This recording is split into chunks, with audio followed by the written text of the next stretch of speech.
Dear colleagues, the sitting is open. The agenda calls for the election of one judge to the European Court of Human Rights in respect of Romania. The list of candidates and biographical notices and the opinion of the Committee on the election of judges are to be found in documents 15733 and 15745 and Addendum 2. Please ensure that you are sitting in your designated seat. Then insert your voting card. You must leave your voting card in the slot throughout the vote until 4:30. If you remove it before the ballot is closed, your vote will not be counted. You will see yes. You will see the names of the three candidates on the screen at your seat, and you can navigate between the three names using the little arrows. Once you have selected the name of your chosen candidate, you should vote for by pressing the green button. If you wish to abstain, please press the white button. A blue light will appear at your desk to show you have cast your vote. You do not need to vote against the other candidates, so please do not use the red button. Each political group has appointed a teller according to the rules. EPP, Mr. Vlasenko; Socialist Group, Mr. Schenak; ALDE Group, Madam Sorsvik; European Conservatives, Mr. Van Parere; and UEL, Madam Castel.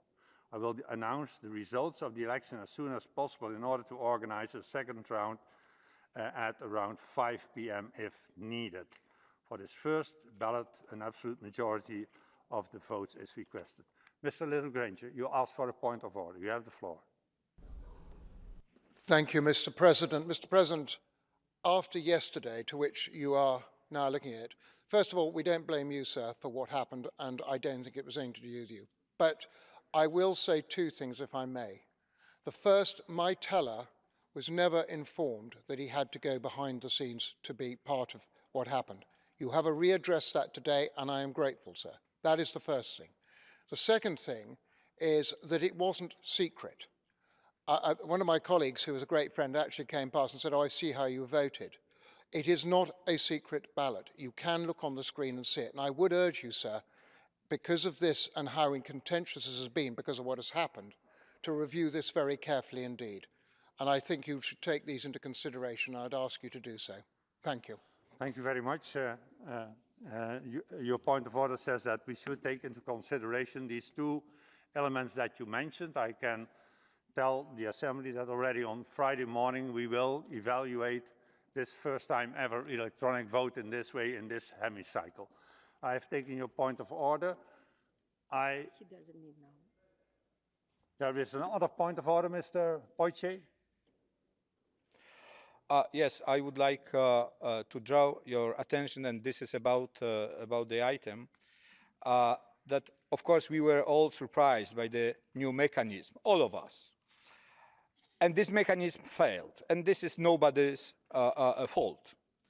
But still there is some doubts about yesterday. So I strongly believe that for all of us and for this organization to postpone to June the vote will be the safest solution. If we vote today, and this is my worry, the secrecy of the vote, all we know that it's very easy to see how my neighbor, people behind me are voted. I strongly believe that we should go back to the old mechanism by paper and to vote in full secrecy. Today's vote is not going to ensure this secrecy. Thank you very much, Mr. Poitier. I notice that your point of order is a proposal to change the agenda, to postpone the vote on this. I have to take that point of order, and I see Mr. Frank Schwabe, who wants to speak against your proposal.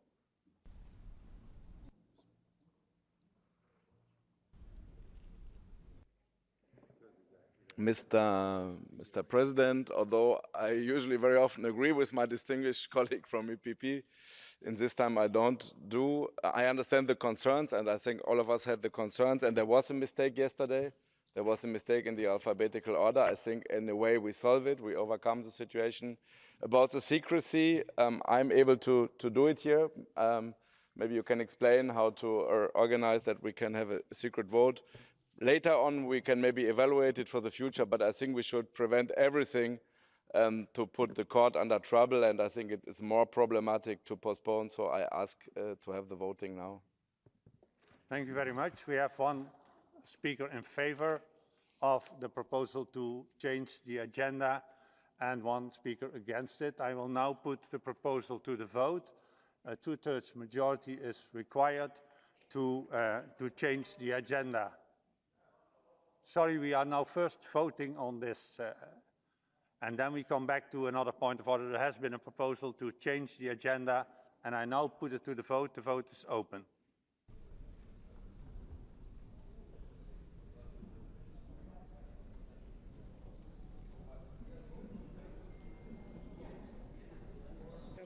We are voting to change the agenda. So if you Please read this.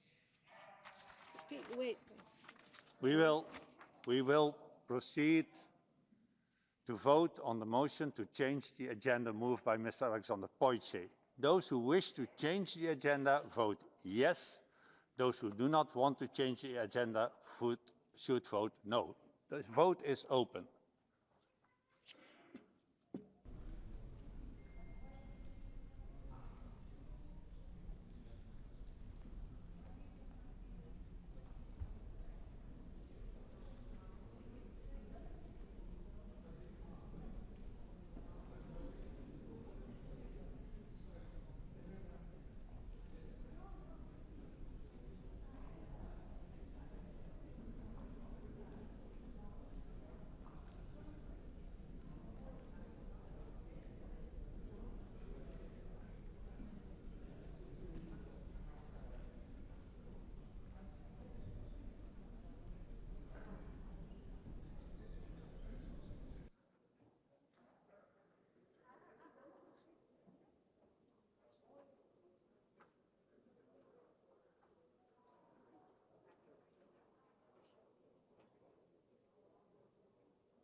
We still have 14 people who have put their voting cards in the machine but did not yet vote, so please do.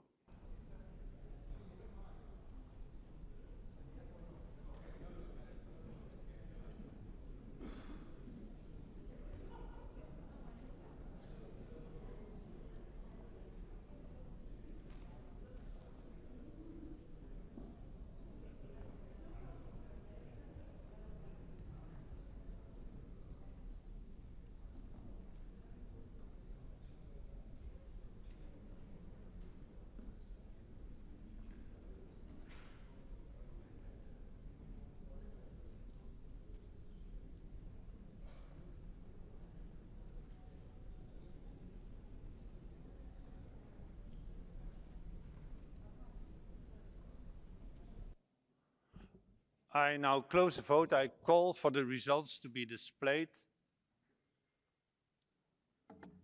70 people have voted in favor, 77 have voted against. That means there is no two-thirds majority, so the agenda stays as it is. If you say point of order, you can also say it in a relaxed way. Norbert, you have a point of order. Thank you. I just wanted to be heard. This is a big hall. Unfortunately, I have to raise a point of order because on Monday we adopted the agenda with the main vote being on Tuesday, and it was your presidential decision to postpone this vote to Wednesday because in alphabetical order mistake was found. Do you want to explain to your voters and your constituencies that you voted by rank? A point of order. You should need a two-thirds majority to put it. Sorry, if you can shout loud point of order, keep it to the point of order, Norbert. That is more convenient. Yesterday, I proposed, after I I gave you my ruling on the voting process, I proposed to the Assembly Do we agree to have it on the agenda tomorrow at 4 o'clock?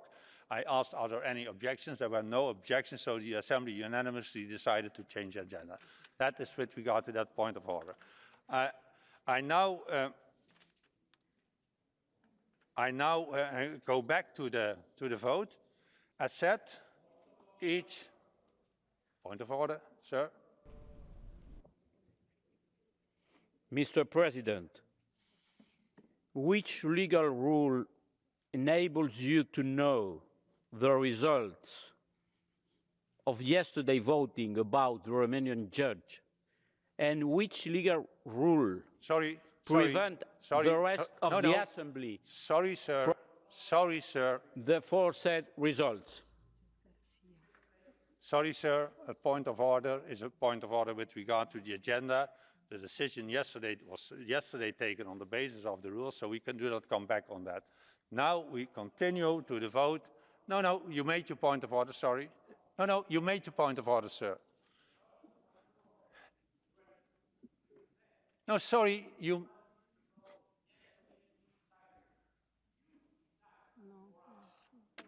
Please tell them again. Please. Sir, would you now...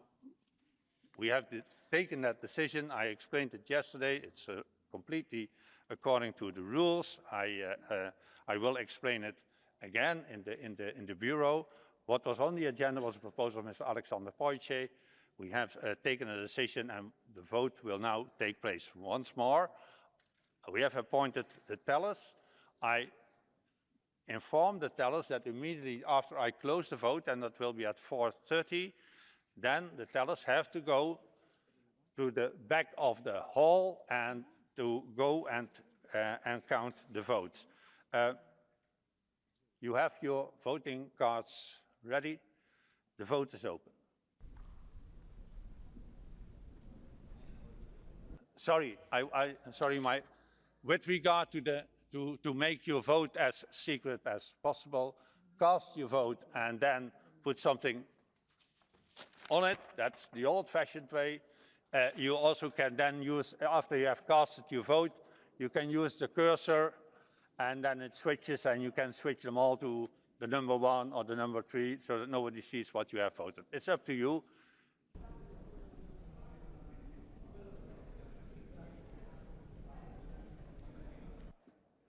The vote is open.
There are still a few minutes left to cast your vote, and not everybody who has put his or her voting card in the machine has just voted, so I would like to ask you to do that.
Colleagues, the vote is closed.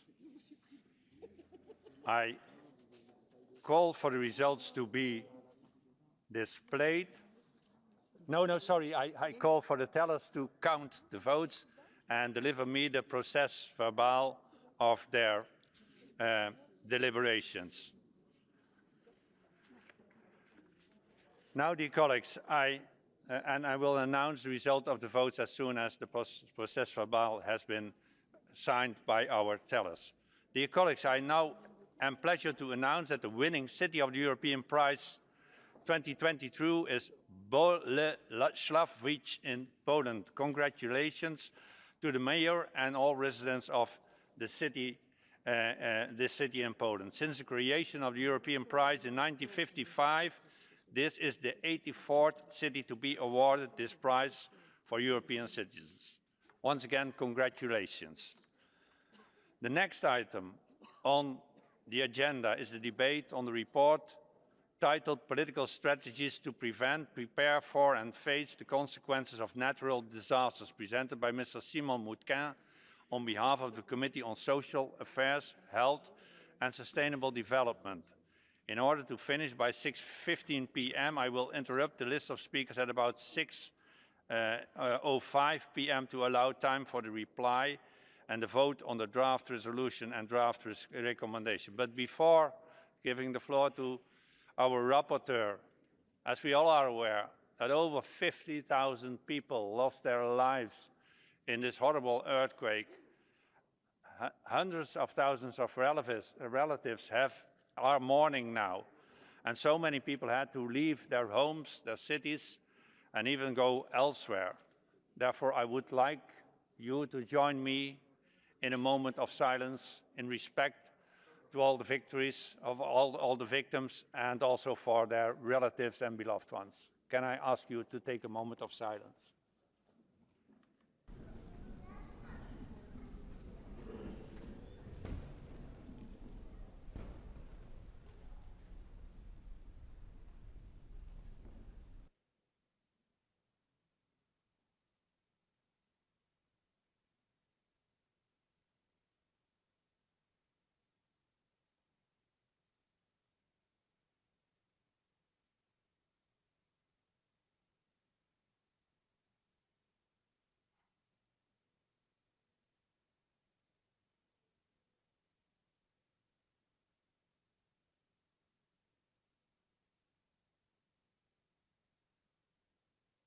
Thank you very much.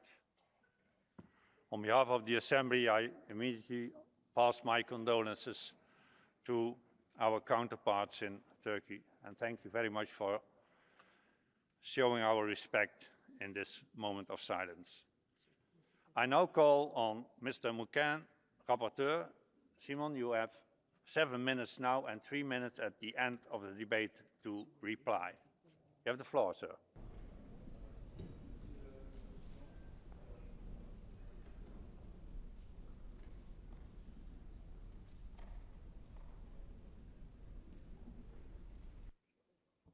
Je pense que maintenant ça fonctionne. Merci Monsieur le Président, chers collègues, chère délégation turque. Je ne peux pas commencer cette présentation de ce rapport sans vous adresser une nouvelle fois mes plus profondes condoléances et ma véritable émotion face à ce que vous avez vécu en Turquie et en Syrie. En fait, après avoir passé 3 jours sur le terrain, je ne trouverai pas les mots aujourd'hui pour vous décrire ce que j'ai vu. Il n'y a pas de mots pour décrire le cauchemar que les habitants de Turquie et de Syrie ont vécu.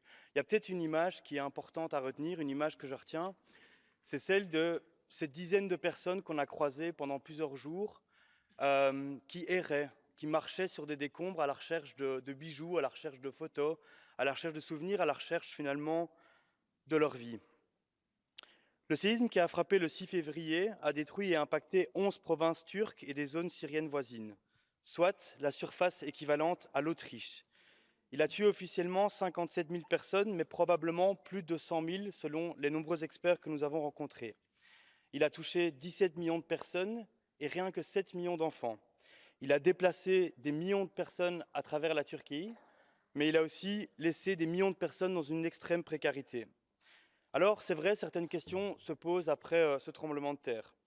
La coordination de l'aide, le temps d'intervention, le nombre de victimes, la gestion des milliards de tonnes de déchets, l'équilibre entre l'état d'urgence et démocratie, l'équilibre entre centralisation de l'aide et confiance envers les autorités nationales. Mais je n'étais pas en Turquie pour investiguer, j'étais en Turquie avant tout pour montrer ma solidarité envers les peuples touchés. Et je pense qu'il faut bien nous se rappeler aujourd'hui que la Turquie n'est pas un voisin du Conseil de l'Europe. La Turquie est un membre de la famille du Conseil de l'Europe, et qui plus est un membre assez âgé puisqu'elle est rentrée dans le Conseil de l'Europe dès 1950. Alors il y a toute une série de solidarités que je vous appelle dès aujourd'hui à augmenter envers les pays touchés. La première, elle est économique. C'est vrai que si la conférence des donateurs a promis une aide de 7 milliards de dollars, les estimations parlent aujourd'hui d'un coût de 107 milliards de dollars pour les deux pays. Mais à côté des mesures financières, je pense qu'il y a d'autres solidarités qu'il faut pouvoir commencer. La première, c'est de se rendre dans la région. j'ai pu constater que j'étais un des premiers responsables politiques européens à me rendre dans la région et je vous encourage à aller rencontrer ces personnes. Ensuite, les autres choses à faire, c'est que je pense qu'il est temps de créer des solidarités, des ponts entre des villes européennes et des villes en Turquie. Il faut par exemple mettre en place une série de jumelages vers les villes qui ont été touchées. Et puis je vais profiter de ma présence ici au Parlement de l'Union européenne pour appeler nos collègues de l'Union européenne à réenvisager, à réouvrir les négociations en vue de suspendre les visas pour notamment les Turcs, mais de manière générale pour toute cette jeunesse périphérique à l'Union européenne qui regarde vers l'Europe, qui se sent européenne. Alors cet addendum, c'est avant tout, l'addendum au rapport, un appel à la solidarité. Le silence ne peut pas perdurer par rapport à la catastrophe qu'ont vécue ces deux pays. Et puis ce rapport, le rapport plus général sur les catastrophes naturelles, c'est un rapport qui fait ce constat inquiétant. Le nombre de catastrophes naturelles va augmenter ces prochaines années. Elles seront plus intenses, plus fréquentes, en cause bien sûr le dérèglement climatique. Des feux de forêt en hiver dans le nord de l'Europe, des inondations plus violentes, des ouragans plus nombreux. Malheureusement, dans le meilleur des scénarios à 1,5 degré d'augmentation, ces catastrophes auront un impact gigantesque sur l'humanité. Et malheureusement, les meilleures prévisions nous amènent à 3 degrés. 3 degrés d'augmentation de la température. Il faut drastiquement réduire l'impact humain sur l'environnement et nous adapter. Rien qu'en 2021, on a recensé 432 catastrophes, dont 56 en Europe, qui ont fait plus de 10 000 morts, touché 100 millions de personnes et entraîné des dégâts économiques supérieurs à 252 milliards de dollars. Alors une catastrophe naturelle, c'est finalement un événement naturel qui interagit avec nos sociétés. Et il y a toute une série de facteurs qui peuvent augmenter finalement la mortalité due à des catastrophes naturelles. Parmi ces facteurs, l'urbanisation, la pauvreté, le vieillissement démographique, le désinvestissement des services publics ou encore le niveau de préparation de nos citoyens. Alors au regard de cette réalité, je voulais pointer quelques éléments de mon rapport qui sont importants. Le premier, bien sûr, c'est que, et c'est le fondamental de notre institution, les catastrophes naturelles touchent à tout un ensemble de droits fondamentaux qui sont le cœur de notre institution. Pour commencer, l'article 1er de la Convention européenne des droits de l'homme, le droit à la vie. Et puis une attention particulière qu'on a pu voir durant notre visite en Turquie, c'est que les premières personnes touchées par ces catastrophes sont les publics vulnérables, les femmes qui ont un risque d'abord de mourir beaucoup plus que les hommes en raison de catastrophes naturelles, mais qui sont en plus exposés à des violences conjugales, notamment en raison de la promiscuité. Les enfants qui ont des chocs post-traumatiques pendant des longues années après une catastrophe, mais aussi les publics plus précarisés, qui non seulement sont logés dans des conditions précaires, mais qui en plus ne peuvent pas fuir après une catastrophe naturelle. Et puis, il est temps, et je crois que c'est un appel de mon rapport, il est temps de mettre en place des stratégies nationales concertées avec les citoyens, avec des ONG, avec des acteurs locaux, qui ont peut-être 4 phases. La prévention, qui doit accorder une importance à l'auto-assistance, la préparation qui augmente la capacité de résilience, l'intervention qui doit être une intervention efficace, coordonnée avec tous les publics, et la reconstruction qui doit se faire de manière démocratique et concertée. Alors notre rôle au Conseil de l'Europe, c'est bien sûr un rôle d'échange, d'expertise, de bonnes pratiques, mais c'est aussi bien sûr un rôle qui consiste à mettre en avant les droits humains dans les catastrophes naturelles et pas uniquement une logique opérationnelle ou une logique financière. Parmi les bonnes pratiques, il y a toujours par exemple cet instrument qui est Europa, qui est un instrument qui vise justement à se faire rencontrer les bonnes pratiques. Malheureusement, je dois dire que, comme beaucoup d'instruments intéressants du Conseil de l'Europe, il est aujourd'hui sous-financé et sous-utilisé. Et j'appelle par exemple mon pays, qui s'est retiré de l'accord Europa récemment, à revenir rapidement dans cet accord qui est vraiment une plus-value pour le Conseil de l'Europe. Alors, bien sûr, au-delà de ça, il y a la question des droits environnementaux. J'y reviendrai sans doute dans ma conclusion, mais je pense qu'il est vraiment temps, à quelques semaines du 4e sommet du Conseil de l'Europe, d'imaginer des instruments qui peuvent nous protéger notamment de ces catastrophes naturelles, comme par exemple, et c'est sur la table, et j'encourage les dirigeants à l'appuyer, une commission environnementale qui pourrait se pencher sur ces questions-là. Alors le drame qu'ont connu la Turquie et la Syrie ne sont pas liés au dérèglement climatique, mais nous, les jeunes et les générations futures, nous allons connaître beaucoup plus de catastrophes naturelles. Ce rapport que j'ai parcouru aujourd'hui, c'est un appel à une prise de conscience que le monde est en train de changer, que nos sociétés doivent accepter la résilience et nos États doivent lutter contre le dérèglement climatique.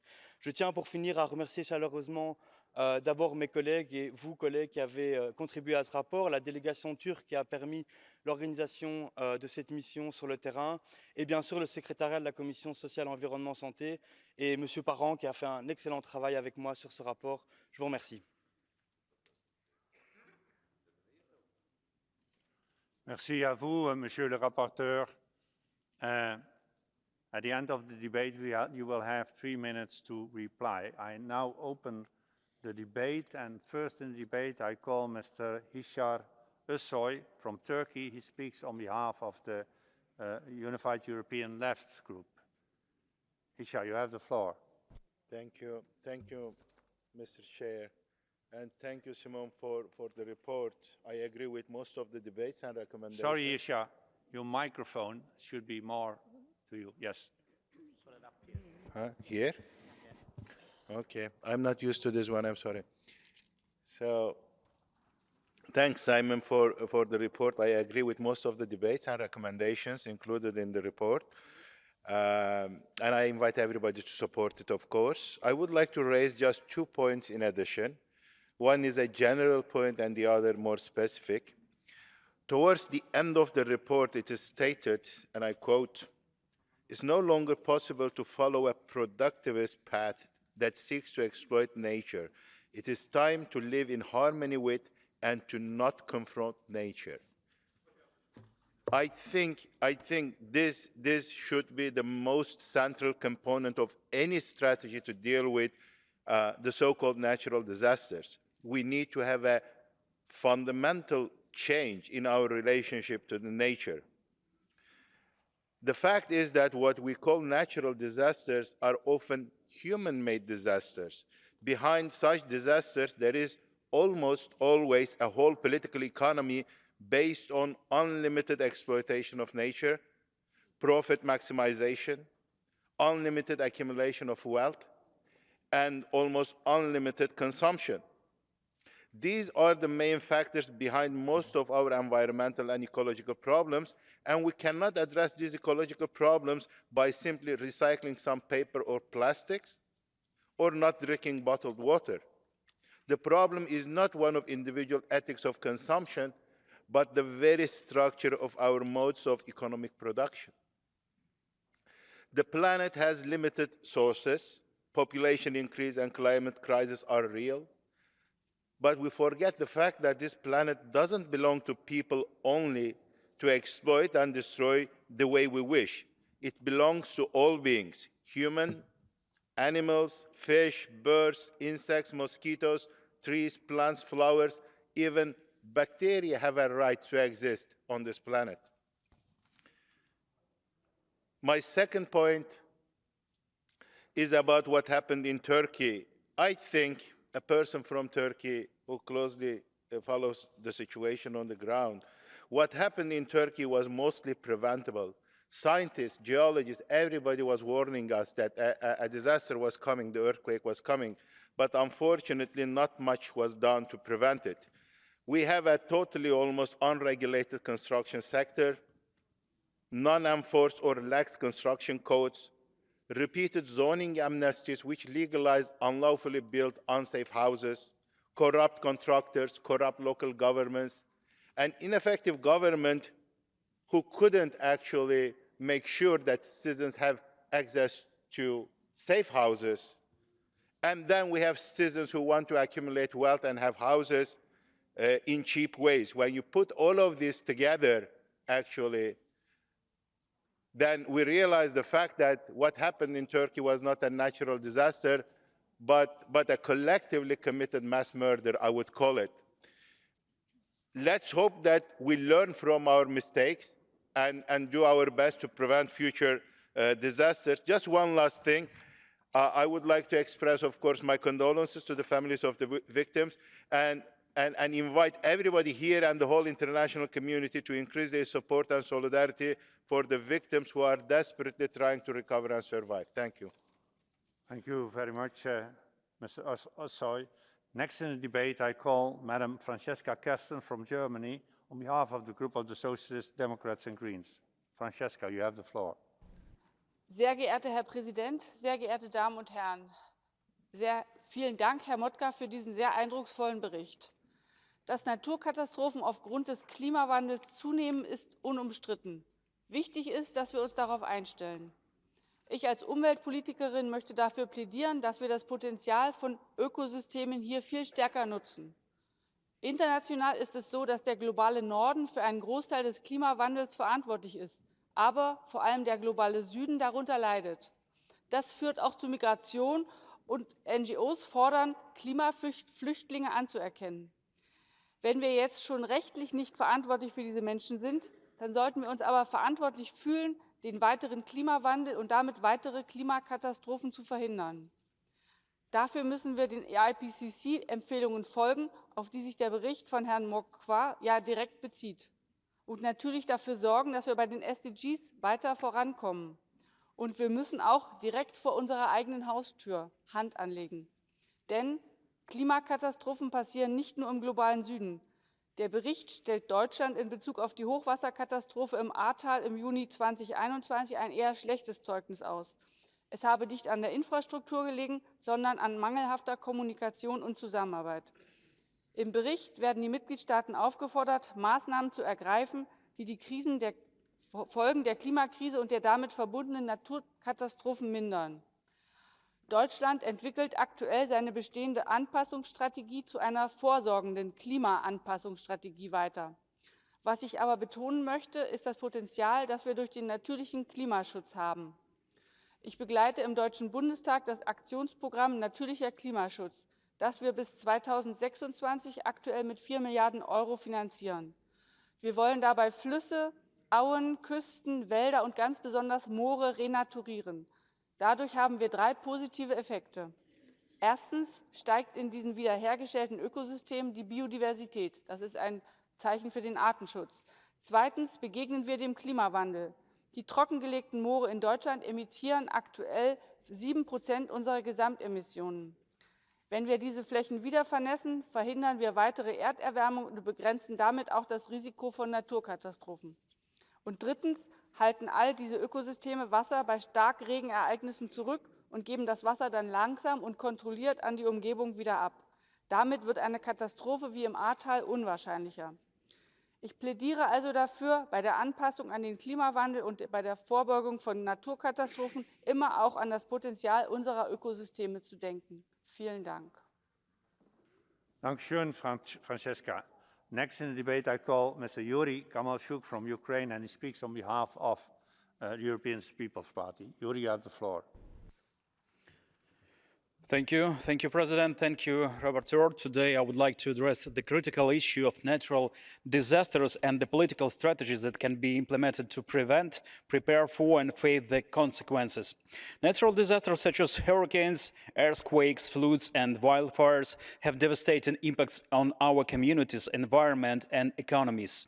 It is therefore crucial to have effective political strategies that can mitigate the risk of natural disasters and enhance the resilience of our societies. On February, Turkey was struck by a devastating earthquake that resulted in the loss of many lives and significant damage to infrastructure. Our hearts go out to the people of Turkey during this difficult time, and we must learn from this experience to ensure that our communities are better prepared for future earthquakes. In Germany, devastating floods have recently caused widespread damage, loss of life, and displacement of communities. These events highlight the urgent need for effective flood management strategies that can prevent, prepare for, and respond to such disasters. As we consider political strategies to address natural disasters, we must prioritize the development and implementation of flood management policies and infrastructure to minimize the impacts of such events. The first political strategy to prevent natural disasters is to adopt measures that reduce their likelihood and severity. This can be achieved through sustainable development policies that promote eco-friendly practices such as reducing carbon emissions, protecting biodiversity, and improving waste management. Additionally, governments can invest in infrastructure projects that reduce the impact of natural disaster, such as building seawalls, reinforcing buildings, and establishing early warning system. The second strategy is to prepare for natural disasters by strengthening emergency response capabilities. Governments should invest in disaster response training, equipment, and infrastructure to ensure the emergency services can respond effectively in the event of a disaster. Furthermore, governments can engage with local communities to develop disaster preparedness plans that are tailored to their unique needs and circumstances. The third strategy is to face the consequences of natural disasters by providing immediate relief and long-term recovery support. This includes providing emergency food, shelter, and medical aid to affected communities, as well as funding for reconstruction and economic recovery efforts. Additionally, governments can work with international organizations such as United Nations to mobilize resources and coordinate relief efforts on a global scale. Thank you. Thank you, Yuri. Before we continue the debate, I have received the protocol with regard to the election of a judge to the European Court of Human Rights for Romania. I see that the protocol has been signed by all 5 tellers. There are no remarks with regards to the electoral procedure. Therefore, I can announce you the results. The total of members voting was 173. The number of spoiled or blank ballots was 15. The absolute majority of the votes cast would be 80. The number of valid votes counts up to 158. The votes were cast as follows. Madam Claudia Geru received 8 votes. Mr. Razvan Horatiu Radu received 77 votes. Mr. Sebastian Raduletu received 73 votes. None of the candidates having obtained an absolute majority of votes cast, a second round will take place. And the second round will take place at 5 o'clock. We now continue with the debate, and I call Madame Liliane. Maintenant, la parole est à Madame Liliane Tanguy de la France au nom du groupe ADLE. Liliane.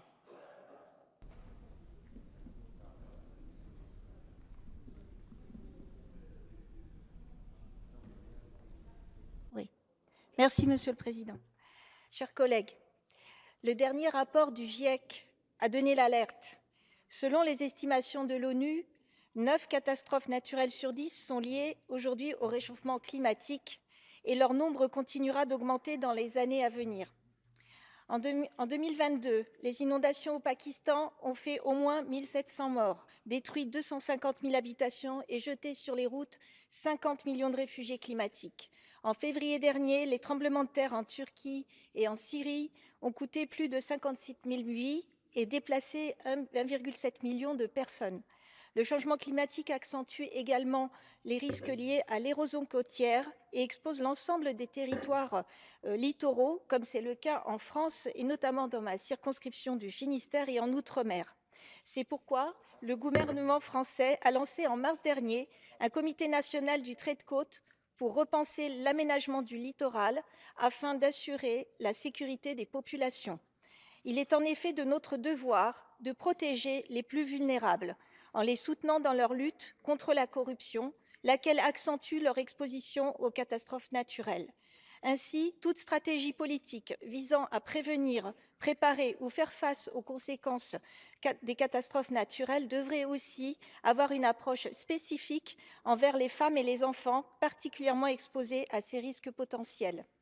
Il est également de notre responsabilité de sensibiliser en particulier la jeunesse à la compréhension des catastrophes naturelles par l'éducation. Il faut féliciter à ce propos le travail de l'Observatoire de l'enseignement de l'histoire en Europe et son rapport consacré à l'histoire des catastrophes naturelles. Face à l'urgence climatique, le Conseil de l'Europe doit poursuivre ses travaux en matière de prévention de l'environnement. Le groupe ALDE, au nom duquel je m'exprime aujourd'hui, soutient la proposition de résolution et le projet de recommandation présenté dans ce rapport, et je félicite le rapporteur pour son rapport, parce que nous sommes convaincus qu'un droit à l'environnement sain doit figurer parmi les priorités du Conseil de l'Europe, lequel redéfinira dans quelques jours à Reykjavik sa boussole stratégique. Nous encourageons le comité des ministres à favoriser en ce sens l'élaboration d'un protocole additionnel à la Convention européenne des droits de l'homme et à la Charte sociale européenne. L'année prochaine se tiendra à Dubaï la COP 28, où l'on évaluera les progrès collectifs accomplis pour tenir nos engagements pris lors des accords de Paris. Ce premier bilan mondial nous oblige. Cela passera par une réactivation de l'accord Europa risque majeur, une coopération renforcée entre le Conseil de l'Europe, l'ONU et l'Union européenne et enfin par l'élaboration de normes européennes. Je vous remercie.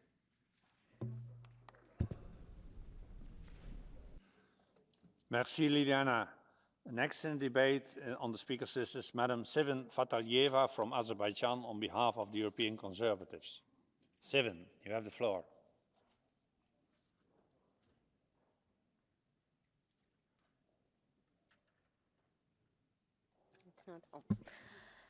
Mr. President, dear colleagues, climate change increased the threat to world peace and security. Over the past 2 decades, the world has witnessed more than 2,500 natural disasters affecting billions of people. The consequences of the disasters that have hit our planet hinder efforts to eradicate poverty and endanger food security, human security, and make it even more difficult to work for peace and stability, as disruptions lead to instability, population displacement, and even conflicts. Of course, humans do not have the ability to manage the natural phenomena, but it's in the hands of people to get ready for the catastrophes and quickly fight its consequences. The report highlights the situation in Turkey after the devastating earthquake, which took lives of thousands of people, destroying infrastructure, damaging the economy of the country. Nevertheless, Turkey showed the good example of effective and timely response to this situation. 15 days after the devastating earthquake, the foundation of new private houses were laid. In total, it's planned to build about 500,000 apartments and more than 140,000 private houses in the disaster zone. These works are ongoing. The main task for the leadership of Turkey is to relocate the citizens affected by earthquakes to new modern houses with all amenities as soon as possible.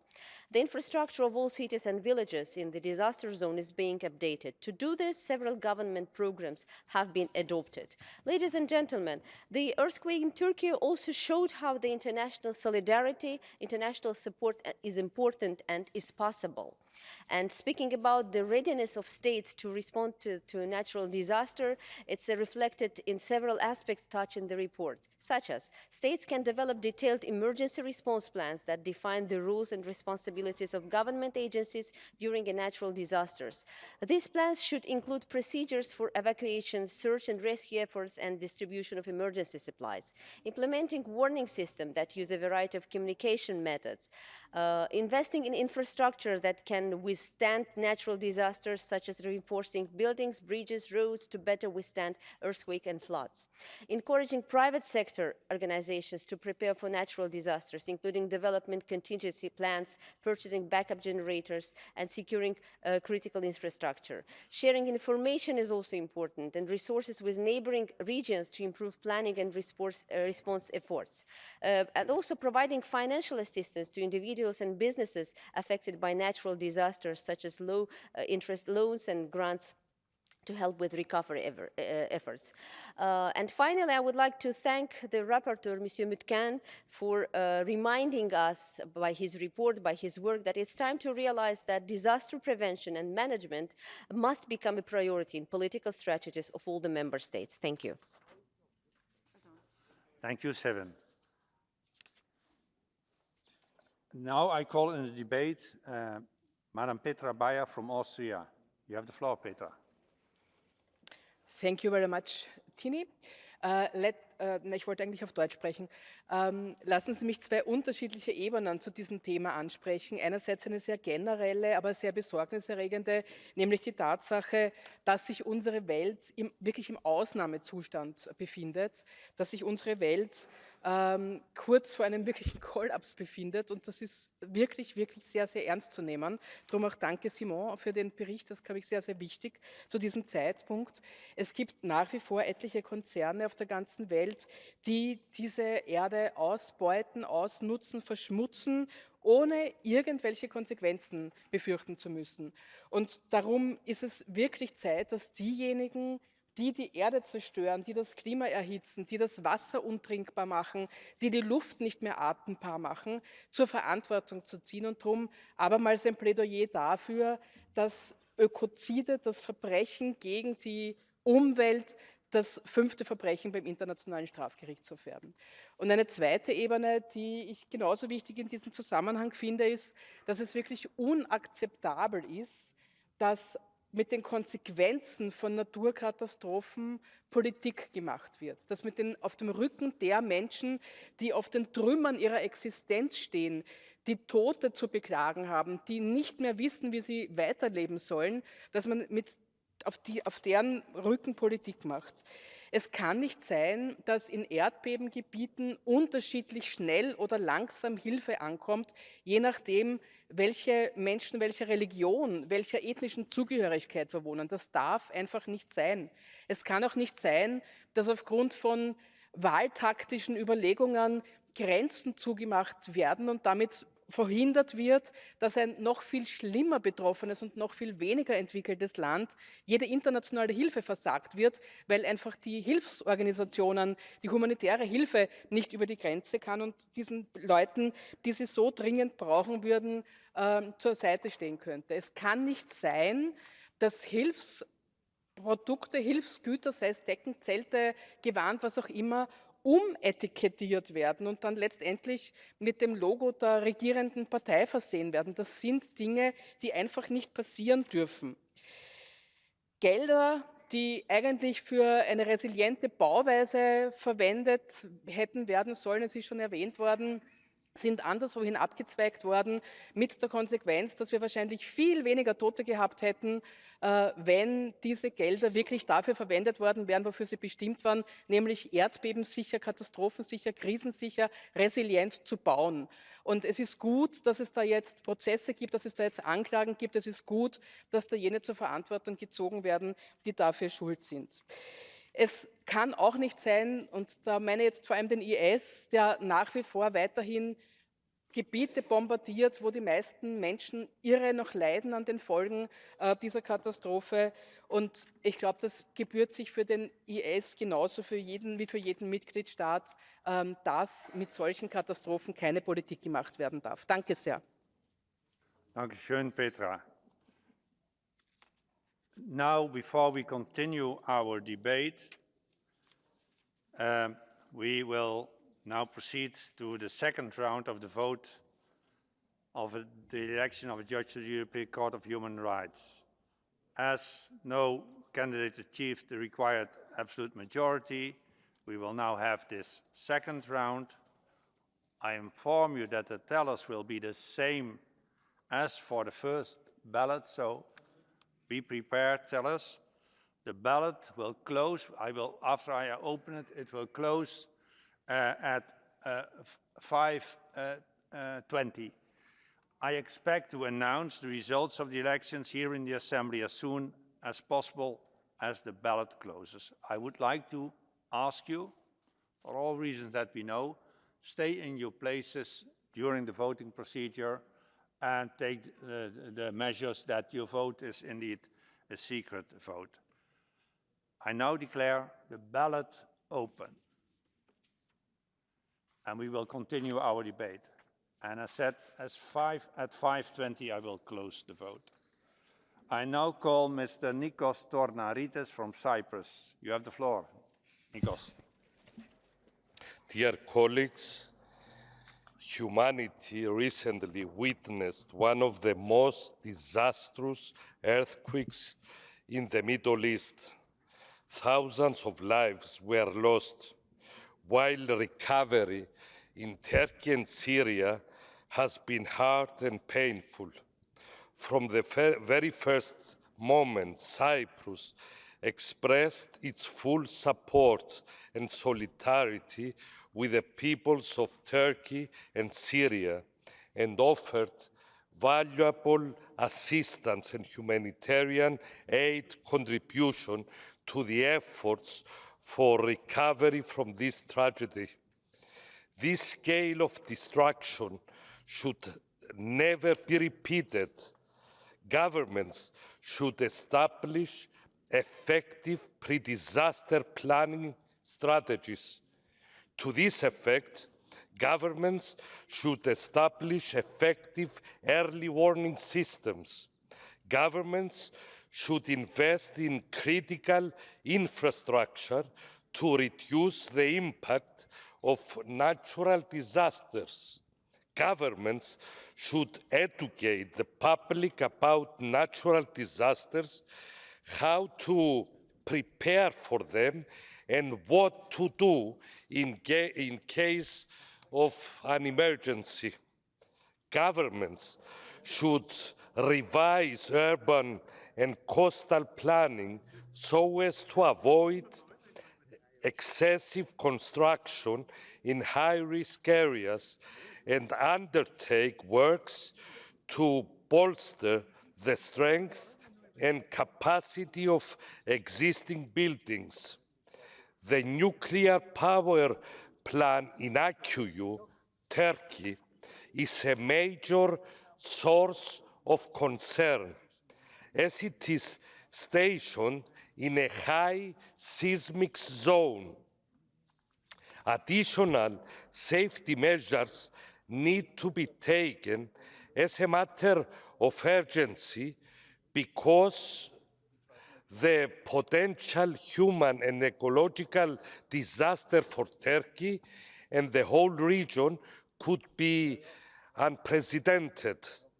Disaster relief programs should be redesigned in line with lessons learned from this tragic experience in cooperation with all relevant international and private organizations.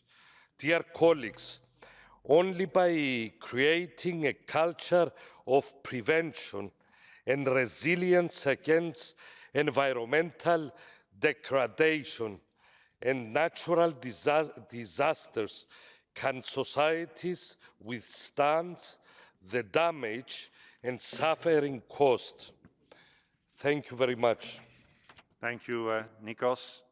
Next in the debate, I call Madam Lisa Marie Ness Klungland from Norway. You have the floor, Lisa Marie. Thank you, Mr. President. First of all, I would like to give my deepest sympathies and condolences to the Turkish and the Syrian people. Natural disasters are the greatest threat to our planet and the people living on it. Every country in the world should work with civil protection and emergency preparedness, as this report and the draft resolution encourages. I would therefore like to thank the rapporteur for his outstanding work. My party came into government in Norway almost 2 years ago. From the start, our Minister of Justice and Public Security, and also a former member of PACE, Emilie Mehl, began a major project to prevent and prepare for natural disasters. Norway can be a dangerous country. We have steep hills and rocky mountains, major glaciers and ice melting during the spring, heavy rain and wind during the fall and winter, and dry summers. To cap this, we have people living in almost every corner of the country. Yet, our decentralized pattern of living may also provide opportunities. When disasters strike, the authorities need to have local knowledge and address people with this local knowledge. The Red Cross and others have highly competent volunteers all over the country, and often the emergency rescue services consist of local people with a key insight into local matters. I can't overstress the importance of having a civil society with a certain expertise in search and rescue. For the last 2 years, the Norwegian government has had prevention and preparation as one of its highest priorities. We have started rebuilding the Norwegian civil defense, have built over 2,000 new critical communication network terminals, and have begun the work to set up a national warning system to reach the population fast. But preventive and preparing actions do take time. This June, the Minister will receive a comprehensive report on a cross-sector approach to preparedness, from local to national, which will guide the way the government thinks and acts on these matters in the future. I encourage each state to do the same. Thank you. Thank you, Lisa Marie. Next in the debate, I'll call Madam Edith Estrela from Portugal. Edith, you have the floor. Thank you. Merci, Monsieur le Président. Merci, Simon. Tu as travaillé beaucoup et très bien sur un sujet très important pour notre avenir. Et merci d'avoir mentionné mon rapport Crise climatique et état de droit. En 2005, j'ai été membre du Parlement européen. À la suite des inondations en Allemagne et en Autriche et des incendies en Espagne et au Portugal, j'ai présenté un rapport sur les catastrophes naturelles dans cet hémicycle ici. 18 ans plus tard, nous revoici avec les mêmes avertissements et appelant à l'urgence de la lutte contre le changement climatique. La crise climatique est peut-être la crise la plus grave à laquelle l'humanité devra faire face. Les climatologues disent que la crise climatique menace tous les progrès réalisés après la Seconde Guerre mondiale. La sécheresse l'année dernière en Europe sera probablement la pire depuis 500 ans. Au Royaume-Uni, en Allemagne, en Inde et au Pakistan, et même dans le cercle polaire arctique et en Sibérie, des records de température ont été battus. Le rapporteur mentionne plusieurs catastrophes naturelles. Un tiers du Pakistan était sous l'eau, causant 50 millions de réfugiés climatiques.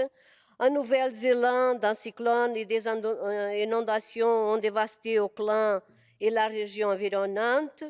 L'année 2021 a vu une augmentation du nombre d'événements météorologiques extrêmes en Europe. Ces dernières années, des inondations ont frappé l'Europe centrale.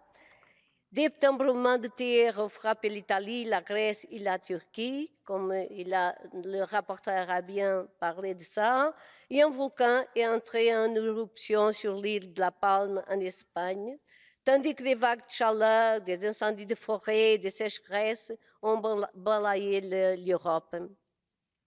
Il y a 10 ans, Al Gore, ancien vice-président américain et lauréat du prix Nobel de la paix, a alerté le monde sur une vérité qui dérange. Il nous a averti que le changement climatique menace les générations futures.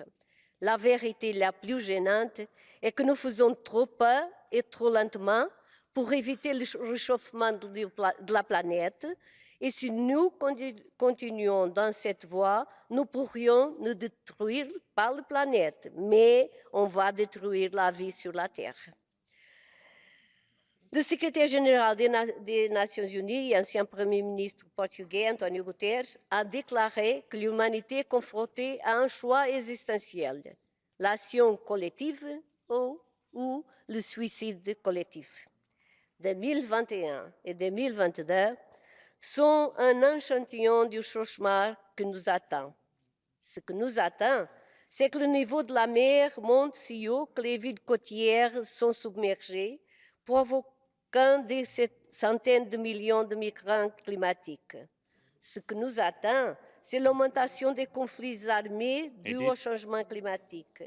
Ce qui nous atteint, c'est l'augmentation de la mortalité humaine, l'extinction de nombreuses espèces animales et végétales. Notre responsabilité est grande. C'est à nous d'éviter la catastrophe. C'est à nous de sauver la vie sur la Terre. Merci. Merci à vous, Edith. And I would like to ask all speakers in the debate to stick to the 3 minutes so that as many as possible colleagues can participate. Next in the debate, I call Mr. Nuno Carvalho from Portugal. Nuno, you have 3 minutes. Thank you, Mr. Chairman. Well, first of all, I'd like to congratulate the rapporteur for this very important subject. In this report, you talk about the prevention, the action, and the consequence of climate change. And this is not something that we should talk a few times. This is something that we should underline very, very, very much. You know, there's a statement that everyone is using now, which is the climate is changing, so should we. And the fact is that we should change our behavior right now in order to materialize the necessary prevention of the climate change that we are currently suffering. Of course, that is only developed by a very large number of policies, which of course should also include some of the dimensions that you do approach in this report. But I would like specifically to take a closer look at the actions that are necessary in order to help the climate refugees that may suffer these consequences, because this is a very, very, very important matter in which we should take a major alert, because in Europe right now we are suffering a double threat, the war and climate change. And both of them do represent a very, very, very big risk for European citizens, because they both originate refugees and they both devastate countries. So this is a very, very important subject that is being held in debate here. One brief note regarding the long-term effects of climate change, which I think is also important to introduce in this debate. And I mention this because, particularly in Portugal, we are suffering from a very slow but very, very, very important impact regarding our seaside, because with a possibility of floods, particularly in my city, which is a peninsula, we probably will lose a great part of our territory and we will become an island. And this is not a very distant reality. So it is also very important to understand that we might have another dimension in the future in which we must take a deeper look, and will also generate, of course, climate refugees in a different way. But they, of course, will also be climate refugees. So regarding this, I think that this is a very important subject, just like I mentioned. And we might say that we do not have a perfect plan for the future, but it is best to have a plan and act now, because we do not have time for a perfect plan tomorrow. Tomorrow is too late. So this is a very important subject, and I would like, once again, to congratulate the rapporteur. Thank you. Thank you, Nuno. Before I will close the vote, we first are going to listen to Madam Emin Nur Güney from Turkey. Emin, you have the floor. Thank you, Chair. Esteemed members of the Assembly, I stand before you to discuss the catastrophic earthquakes that struck Kahramanmaraş, Turkey, nearly 3 months ago. These earthquakes were some of the deadliest to hit our nation in the last century, and one of the strongest ever recorded in the Levant. The aftermath of these events has left us mourning the loss of our fellow citizens and the destruction of our cities. In response to this crisis, Turkey has issued a level 4 alarm, and the international community has generously responded. On behalf of Turkey, I extend my deepest gratitude to all those who have conveyed their condolences and provided assistance, including search and rescue teams, medical personnel, and financial aid. The solidarity shown during these trying times is deeply appreciated. We hope that no nation experiences such devastating natural disasters. The prompt and unwavering support of the Council of Europe and its member states has been invaluable in helping us cope with the magnitude of this tragedy. I would like to extend my gratitude to the rapporteur, Mr. Simon Munque, for his invaluable report highlighting the catastrophic impact of natural disasters, as well as for his visit to the earthquake-stricken region of Turkey and his valuable contributions to the report. Dear colleagues, we can summarize the Turkish government's efforts and policies towards citizens who lost their loved ones, homes, and belongings in the earthquake in 3 steps. During the first weeks of the disaster, naturally, everybody focused on search and rescue works and providing basic necessities for the survivors. All our institutions and NGOs focused on their own fields in providing accommodation, basic necessities, financial support, continuation of education, security, psychological, and social support. At the second stage, the Turkish government started the reconstruction and revival process in 10 provinces simultaneously and has begun constructing safe and secure homes for the victims of the earthquakes. The President Erdogan promised to rebuild 650,000 buildings and 320,000 houses will be constructed and delivered to the residents in 1 year. Already foundations of more than 100,000 residents were laid. At the same time, Turkish National Risk Shield model was launched on March 3rd, immediately to make our country and Istanbul stronger in face of a possible earthquake. However, this assembly will not only focus on construction activities, but also the revival of the cities with their unique history, culture, and sociology. As emphasized in the report, it is crucial to bear in mind vulnerable groups that are greater risk of being adversely impacted by natural disasters. Tomorrow we will have a side event focusing on the vulnerable groups, children and women during this earthquake. I remain hopeful that the support of our colleagues and partners around the world, Turkey will rebuild and the region will flourish once again. Before concluding, I would like to invite all colleagues to join us tomorrow for the side event at 12:45 in room 7. Mr. President, on behalf of Turkey, thank you for announcing a moment of silence for the victims of the earthquakes right before discussing this valuable report. It is a symbol of solidarity of the base. Thank you.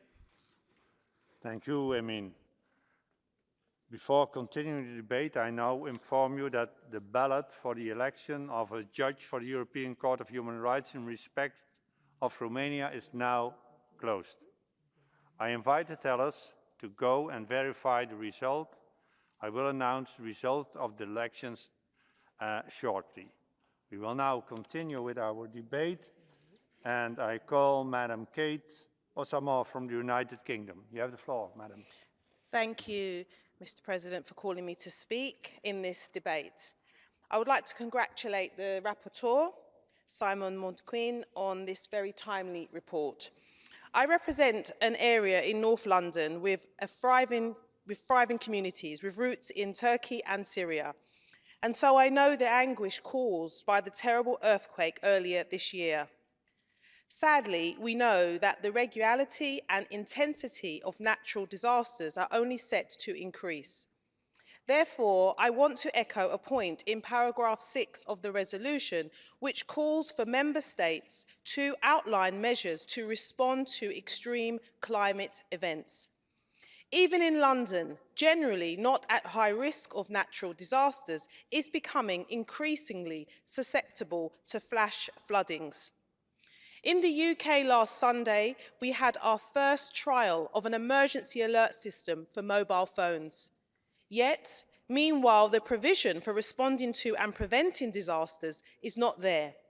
Only in 2021, data from the UK Environment Agency shows that more than 3,000 important flood defences were in poor state in the UK.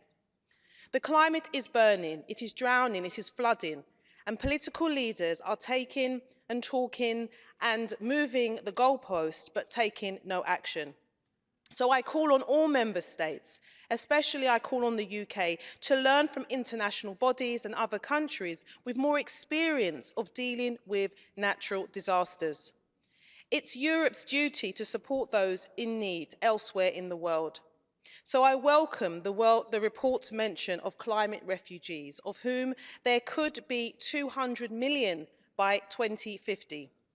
All European countries, especially the United Kingdom, must play its part in supporting and accommodating communities who are faced with unlivable temperatures or other conditions which make migration a necessity. Instead, the UK government has brought forward legislation only to demonise those in urgent need of refuge. So I echo the rapporteur who spoke about member states who offer temporary visas. Lessons should be learnt from the example of the German government, which put in place a temporary visa scheme for those affected by the earthquakes in Turkey, who had family members in Germany. Overall, this report is a great resource to use to bring back and push our national governments to work collectively to mitigate and respond to preventable natural disasters. And I wholeheartedly support the report. Thank you. Thank you, Kate. Next in the debate, I call Madam Hika Kempi from Finland. Hilka, you have the floor.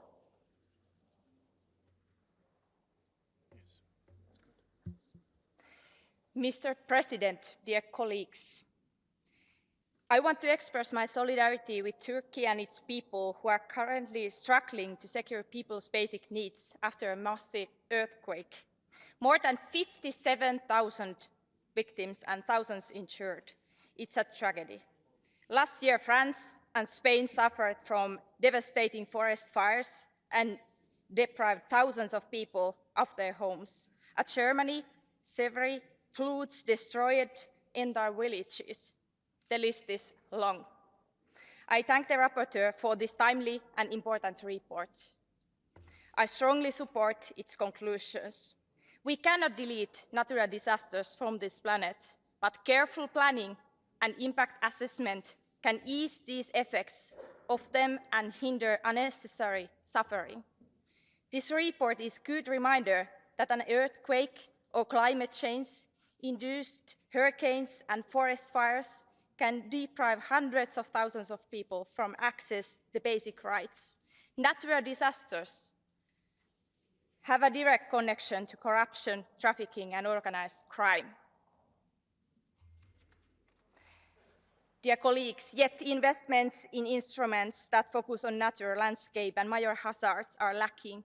Cooperation and transparency must be improved. Investing in forest management and green solutions, decentralizing energy and food supply and services is crucial. We must learn from each disaster to enhance the continent's climate resilience and improve cross-ministerial cooperation. We must also strengthen the capacity and capability of civil society actors who are often quick to respond and flexible in their actions. Sufficient funding for NGOs must be ensured. Better cooperation between the UN, the EU, and the Council of Europe brings greater complementarity in dealing with natural disasters. Preventing action limits the effects of natural disasters on our societies. Thank you. Thank you, Hilka. Next in the debate, I call Mr. John Howell from the United Kingdom. John, you have the floor. Thank you very much indeed. And I too would like to thank the rapporteur for producing an interesting report. I want to address the situation in Turkey and Syria, but before I do so, let me offer my condolences for the loss of life that occurred with the earthquakes there. My colleague, Kate Mossima, has just commented on the experiment that the UK government had at the weekend for an emergency signal that occurred on your phones. It didn't actually work on mine, but that is part of an experiment. But I would encourage other governments to look at a similar experiment, because being aware of an emergency is part of the problem.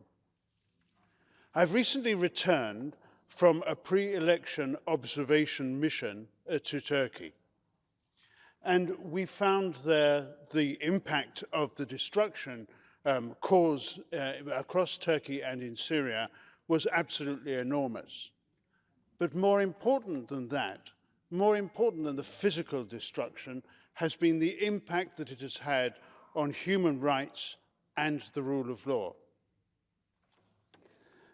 And there has been a huge effort of advisors and helpers to Turkey and Syria, and they are to be congratulated.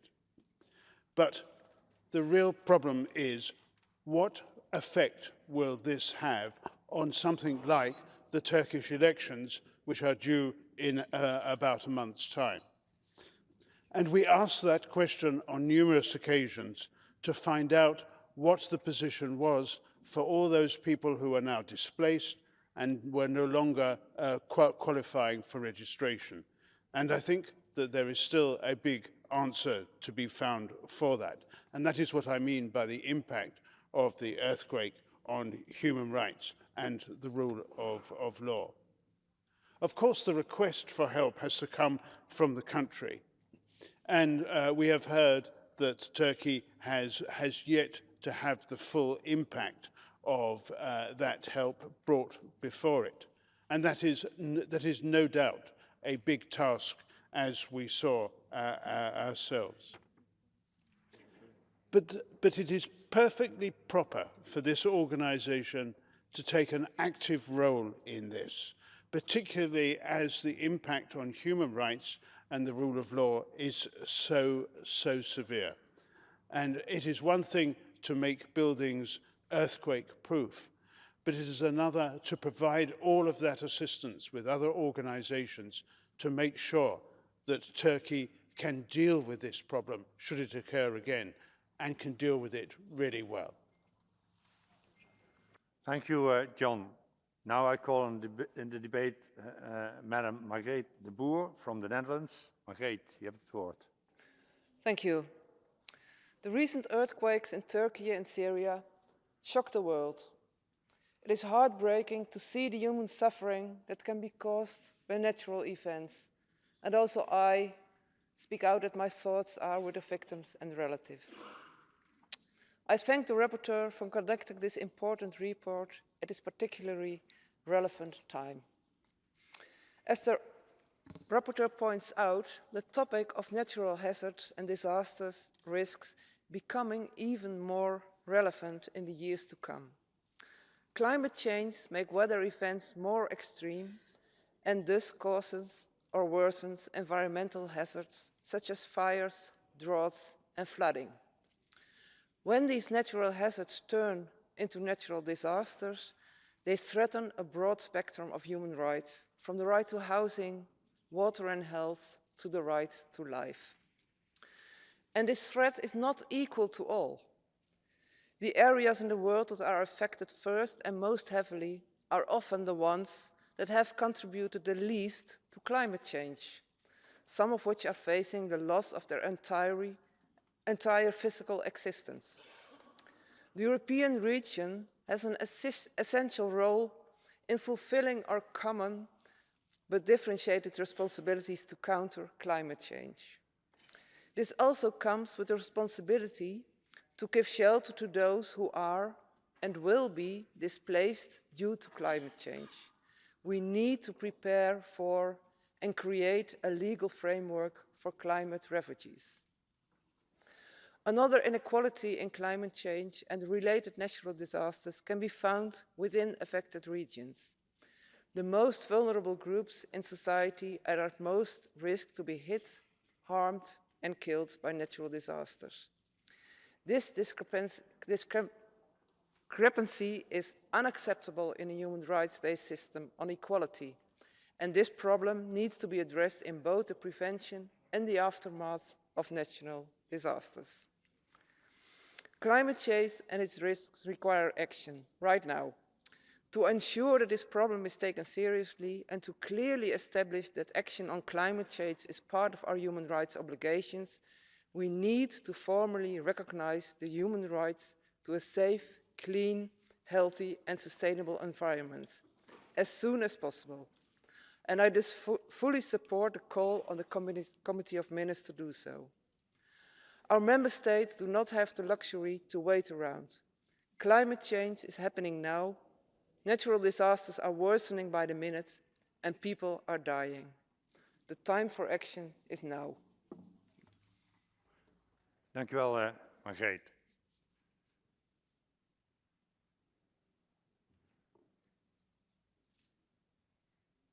I now have received the results of the second round for the election of a judge to the European Court of Human Rights from Romania. I see the signatures of all tellers. I see no comments on the voting procedure. The total number of members voting was 177. The number of spoiled or blank ballots is 0.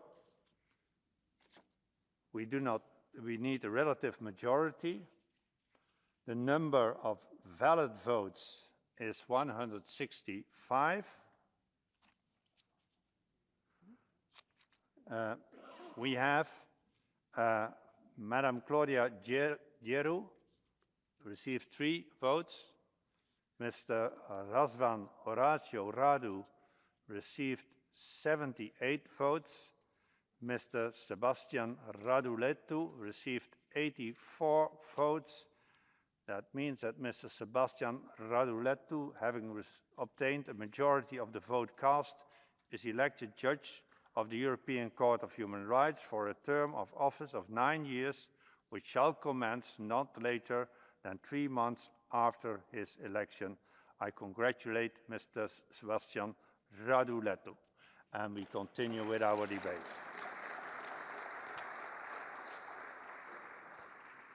Now in the debate, I call Mr. Reinhard Lopatka from Austria.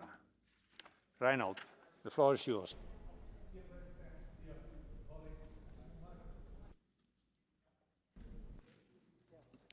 Dear President, dear colleagues, the reality of climate change is more evident with each passing year.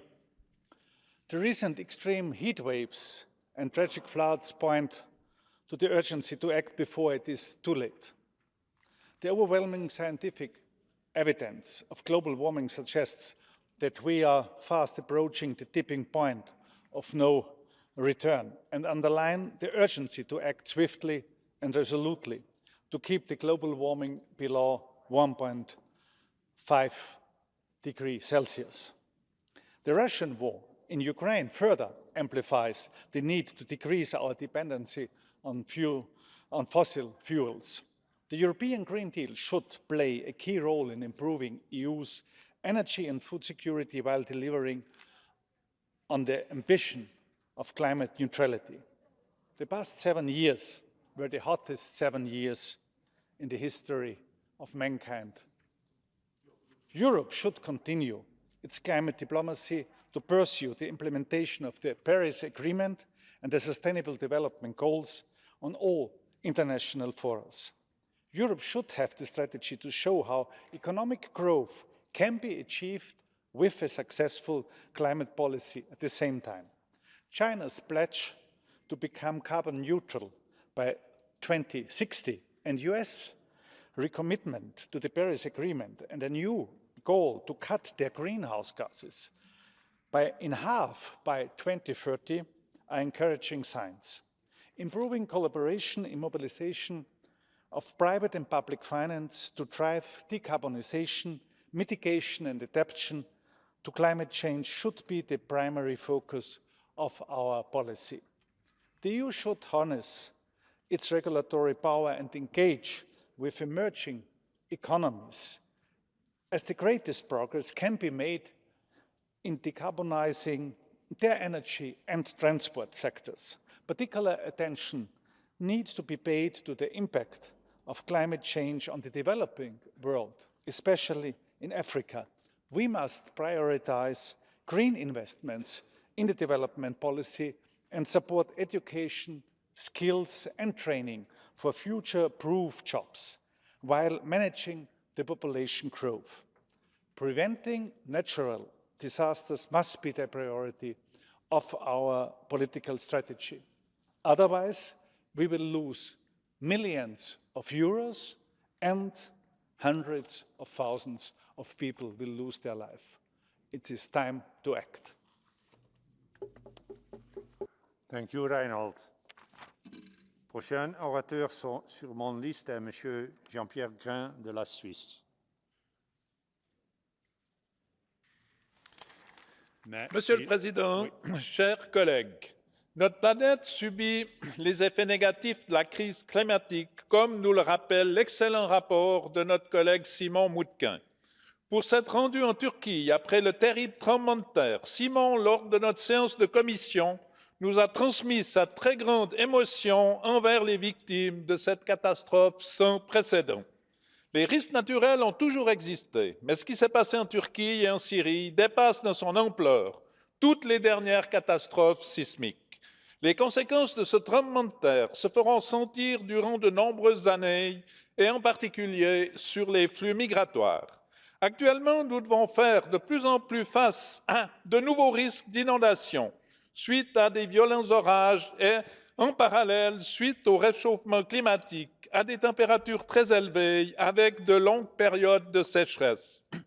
Les catastrophes naturelles ont un fort impact sur la plupart des droits humains, notamment les droits relatifs à la vie et à l'intégrité physique des populations, déjà fragilisées par des conditions de vie difficiles. C'est pour cela que nous devons renforcer la gestion des risques naturels et l'auto-assistance aux personnes vulnérables directement touchées par ces différentes catastrophes.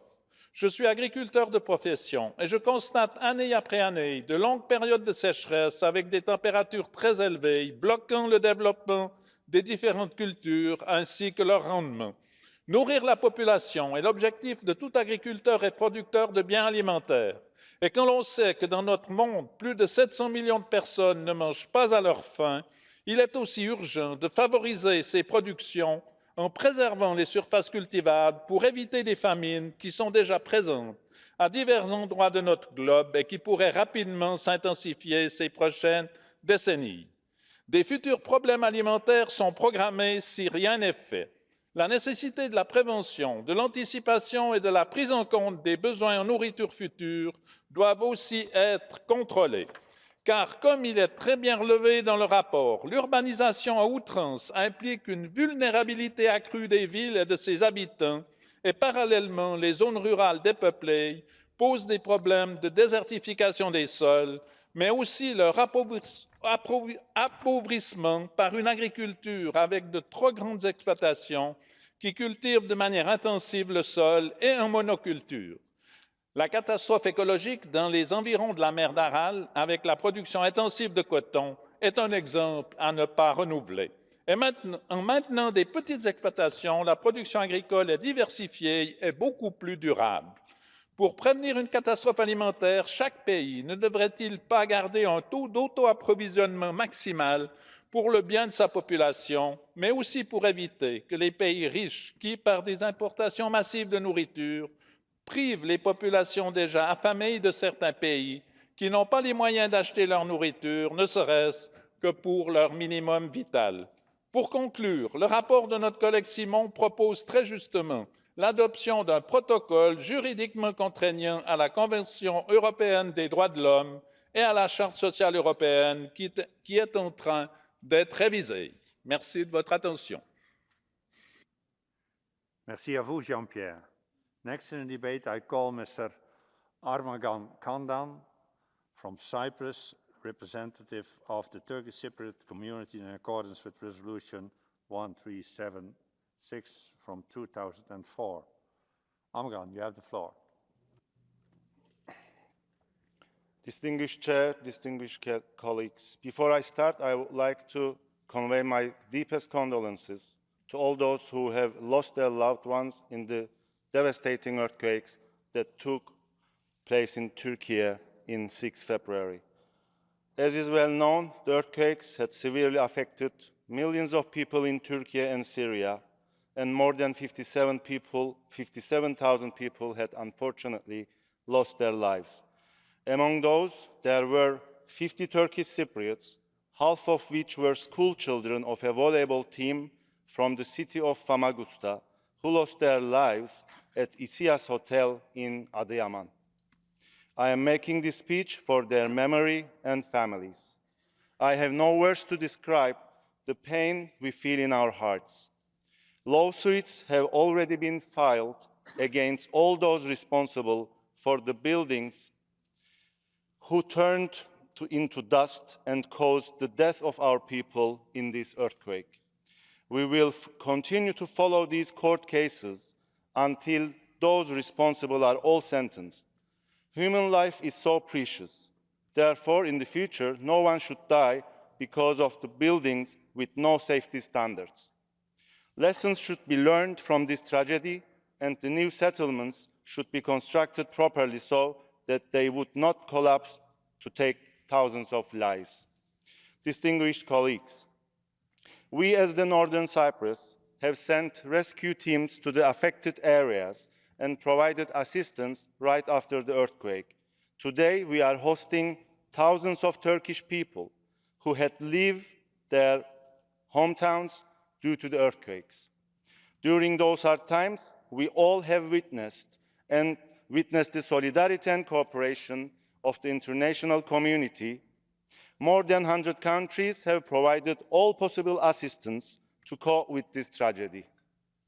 I would like to take this opportunity to express my heartfelt gratitude to each and every country, including Greece, Armenia, and our Greek Cypriot friends, that have immediately sent search and rescue teams, as well as all sorts of humanitarian aid to Turkey.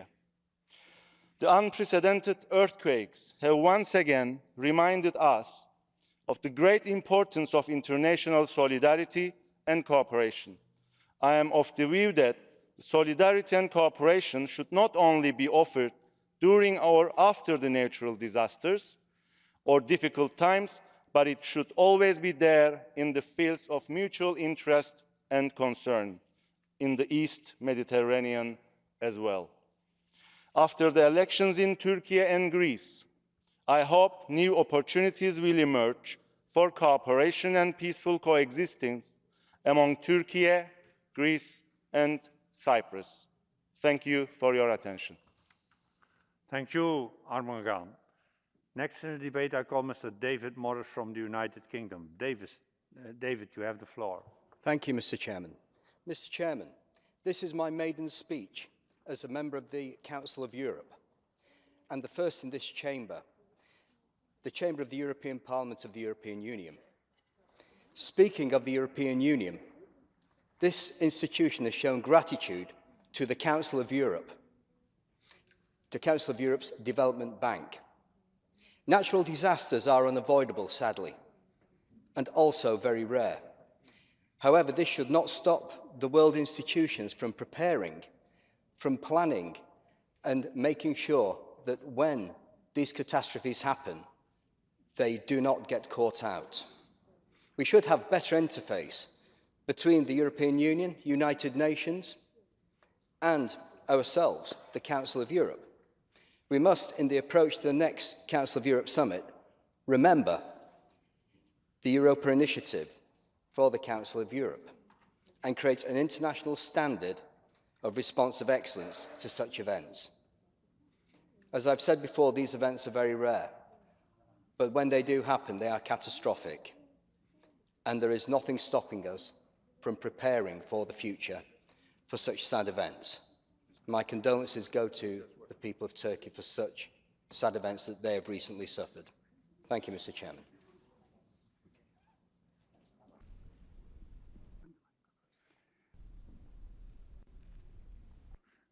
Thank you very much. Next speaker is Andreas Uneland. Thank you, President. We stand at a crossroad, a pivotal moment in history. The catastrophic consequences of natural disasters are not mere coincidence, but result of our collective failure to act on climate change. The damage caused cannot be ignored. Animals are becoming extinct at a record pace.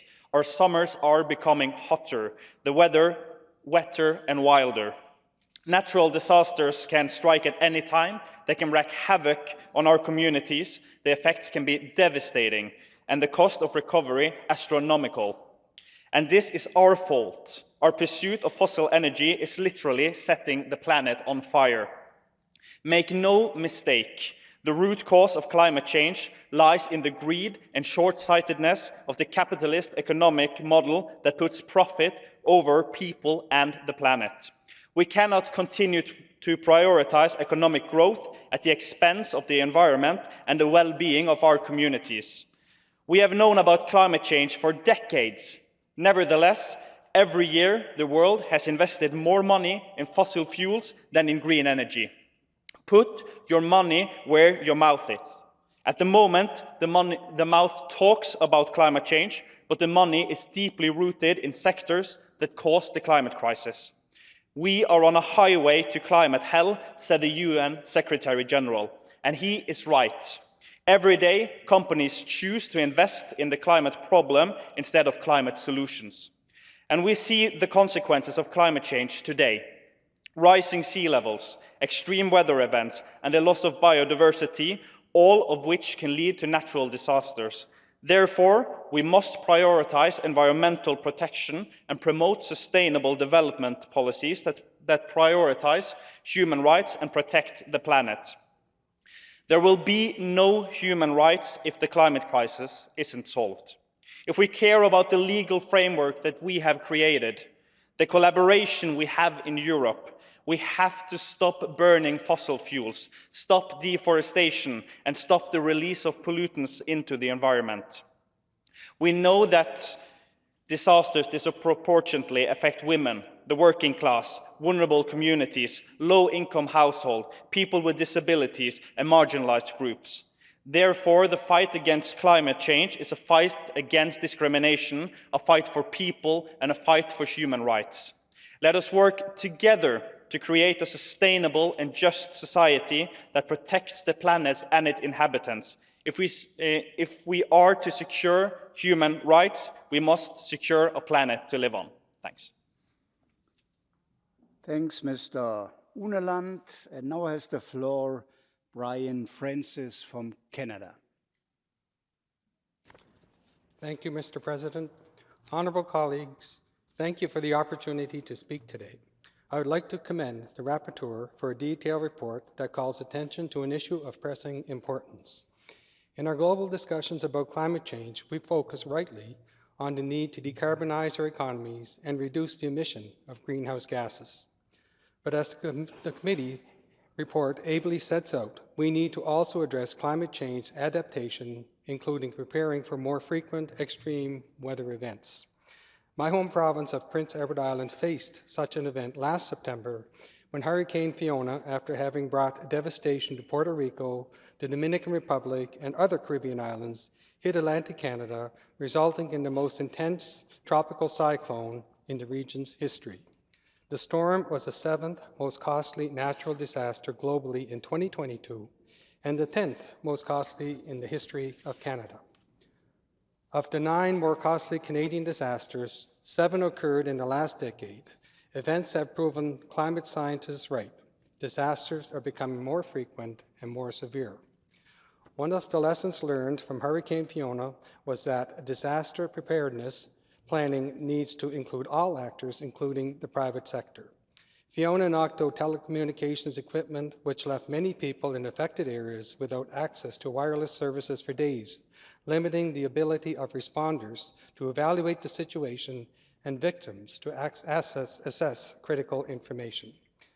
Private sector firms responsible for critical infrastructure, like telecommunications companies, must be included in preparedness and response planning, and regulators must consider increasingly common natural disasters when setting standards. The committee's report also highlights that we must take a human rights-based approach to disaster planning that accounts for all social inequalities. In Canada, this includes ensuring that Indigenous communities are protected to a similar extent as other communities. A recent report by the Auditor General of Canada suggests that more work is needed. In the past 13 years, 130,000 First Nations people have been affected by more than 1,300 emergencies in Canada. However, governments have spent significantly more on responding to these emergencies than investing in preparation and adaptation measures like infrastructure projects. We, as parliamentarians, can play a stronger role in promoting closer dialogue and cooperation within and between governments, as well as with the private sector and other actors, such as Indigenous people, whose traditional knowledge is often neglected despite its significance in combating climate change. Thank you, Walalan. Thank you, Mr. Francis. Now Ahmed Yildiz from Turkey. Thank you, Mr. Chairman. I will be brief. Let me thank once again all representatives of countries here for their sending the rescue and search and rescue teams, and for their generosity in donors' conferences, and for the condolences they extended here. I appreciate also the visit by Rapporteur Simon. I wish he had more time to visit other cities severely impacted by the earthquake. I will not dispute anything in the report because we are discussing how to politically contribute to the prevention and damage control in the next disasters. But one thing is clear, that till now, statistics show the casualties both in Turkey and Syria are around 60,000. And there is not much reason to challenge this. Let's hope in the future. There are some missing persons, I know. There are some missing persons that DNA doesn't match.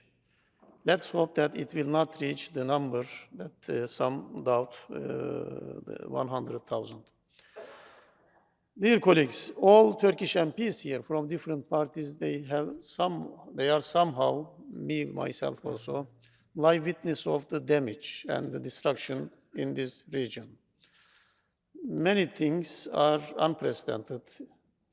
The magnitude, the area covered by this earthquake, it is around 110,000 square kilometers, and repeated land earthquakes and the same day. So the destruction, that's why, is unprecedented, maybe in 500 years, 600 years. So we will handle this with the solidarity of the international community. We lost one MP together with all his family members and many relatives also, some members of the Turkish Parliament. Of course, these earthquakes were not preventable. The damage could be limited. There are lessons for government authorities, for citizens, for communities, also for public servicemen. Turkish Parliament will be following the measures, make necessary legislations. Indeed, all measures were upgraded in 1998 after the Istanbul earthquake. But this level of destruction was not anticipated even by geologists. I again thank the rapporteur and all your attention here. And I will be happy to see you in the panel tomorrow. The scientists and representatives of the civil society will talk, and there will be also some video show for a better understanding of what happened. Thank you. Thank you very much. Now has the floor Mr. Ciccovani. I can't see him on his place. Is he in the chamber? Mr. Ciccovani? No, he's not there. Then Mr. Husseinov from Azerbaijan. Thank you, Chair. Dear colleagues, contrary to conventional wisdom, time speeds up with age, not slows down. However, no matter how the speed of life increases, the ability of person to adapt to these speeds does not lag behind. Nevertheless, there is another tendency increasing in the duration, which does not depend either on the human will or on anything that can be adapted to it. Natural disasters, various earthquakes, volcanic eruptions, floods, avalanches, droughts have always occurred in distinct periods of history. However, the intensity and scope of today as if has never been observed in all of our prior history. It is a long and noble tradition for countries to help each other during natural disasters. However, regular natural disasters, which are now increasing and expanding in scale and covering almost all continents and regions, require a search for ways to globally combat common problems and their consequences. When the disaster is global, to fight it alone or think only about yourself, not to think that what happened to someone else today will happen to you tomorrow in another manifestation of fatalism. That the earthquake, unprecedented in terms of the scale of destruction and loss that Turkey experienced on February 6 this year, mobilized member states, international organizations, as well as a number of countries outside the Council of Europe in order to support Turkey in these difficult days, in my opinion, should be a lesson, a warning. This should be a lesson and a warning that more significance should be paid to the application of ideal designed common standards in construction, disaster response, and process monitoring. Global support and cooperation in the days of the disaster in Turkey demonstrated that if we can unite even in such tragic days, then taking into account the possibility that any other region, country may tomorrow face such a possible catastrophe, we must also work together hand in hand in terms of forecasting scientific research and more coordinated emergency response. If such unanimity is ensured, if practical steps in this direction get a systematic nature, if common standards are defined and mechanisms for their implementation are worked out, each country will benefit from this. Such cooperation, unanimity, and synchronism of actions are dictated by the logic of the present time when extreme situations have become commonplace. Thank you. Thank you. So 6 o'clock was voting time. So I give the last speaker now the floor. It's Sibel Arslan. Sibel Arslan. Besten Dank, Herr Vorsitzender, geschätzte Kolleginnen und Kollegen. Auch ich möchte mein herzliches Beileid an alle Angehörige, Freunde und Bekannte aussprechen, die in der Türkei und in Syrien ihre Familienmitglieder, Freunde und Bekannte verloren haben. Es ist eine gravierend schwierige Zeit gewesen für all diese Menschen. Diese Zeit ist aber immer noch sehr schwierig. Es gab das Fest, ein Bayram in der Türkei, und doch war es kein richtiges Fest für die Angehörige. Und deshalb ist es auch wichtig gewesen, dass wir aus diesem Gremium heraus auch unsere Solidarität zeigen und mit diesem Bericht von Herrn Mutka heute auch darüber sprechen können, wie wir in solchen ähnlichen Fällen auch weiterhin handeln sollten. Es ist schwierig genug gewesen, dass die Menschen vom Erdbeben betroffen waren, aber einige Tage später gab es dann in einigen Orten sogar Überschwemmungen. Das heißt, die Menschen, die fast keine Unterkunft hatten, erschüttert waren, wurden dann auch heimgesucht von Überschwemmungen. Das hat dazu geführt, dass es immer noch kein genügend Trinkwasser gibt, dass es Seuchen entstanden sind und dass eben auch Menschen, die keine Unterkunft haben, immer noch nicht in menschenwürdiger Art leben können.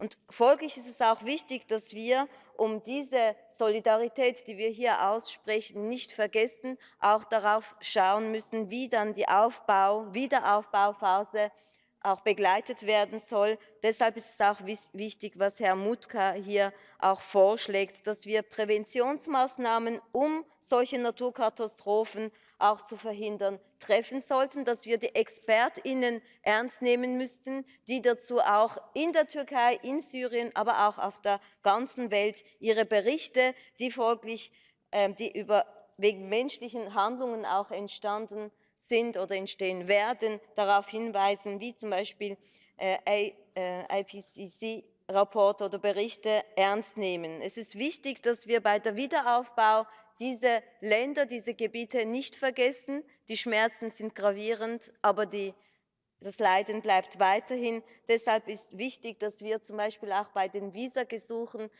mehr Kulanz zeigen in den Ländern, die ihre Angehörige mit Doppelbürgerschaften, die immer noch in der Türkei oder in Syrien leben, zu sich holen wollten. Aber es ist, glaube ich, auch wichtig, dass wir sehen, dass solche Naturkatastrophen nicht von heute auf morgen enden und die finanzielle Situation der Personen oder dieser Länder ist auch relativ schwierig und diese Aufbauphase auch unsere Unterstützung benötigt.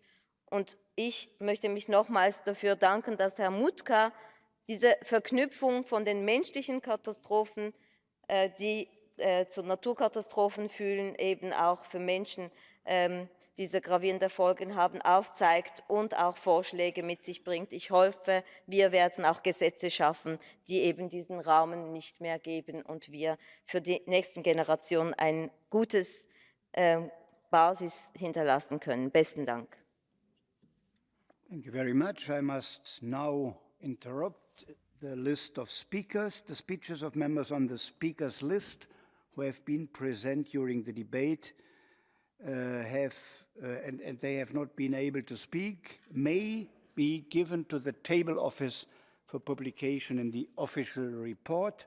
I remind colleagues that typewritten texts must be submitted electronically no later than 4 hours after the list of speakers is interrupted. Typewritten texts are limited to 400 words. And now I call Mr.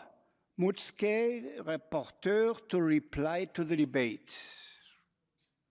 You have 3 minutes. Thank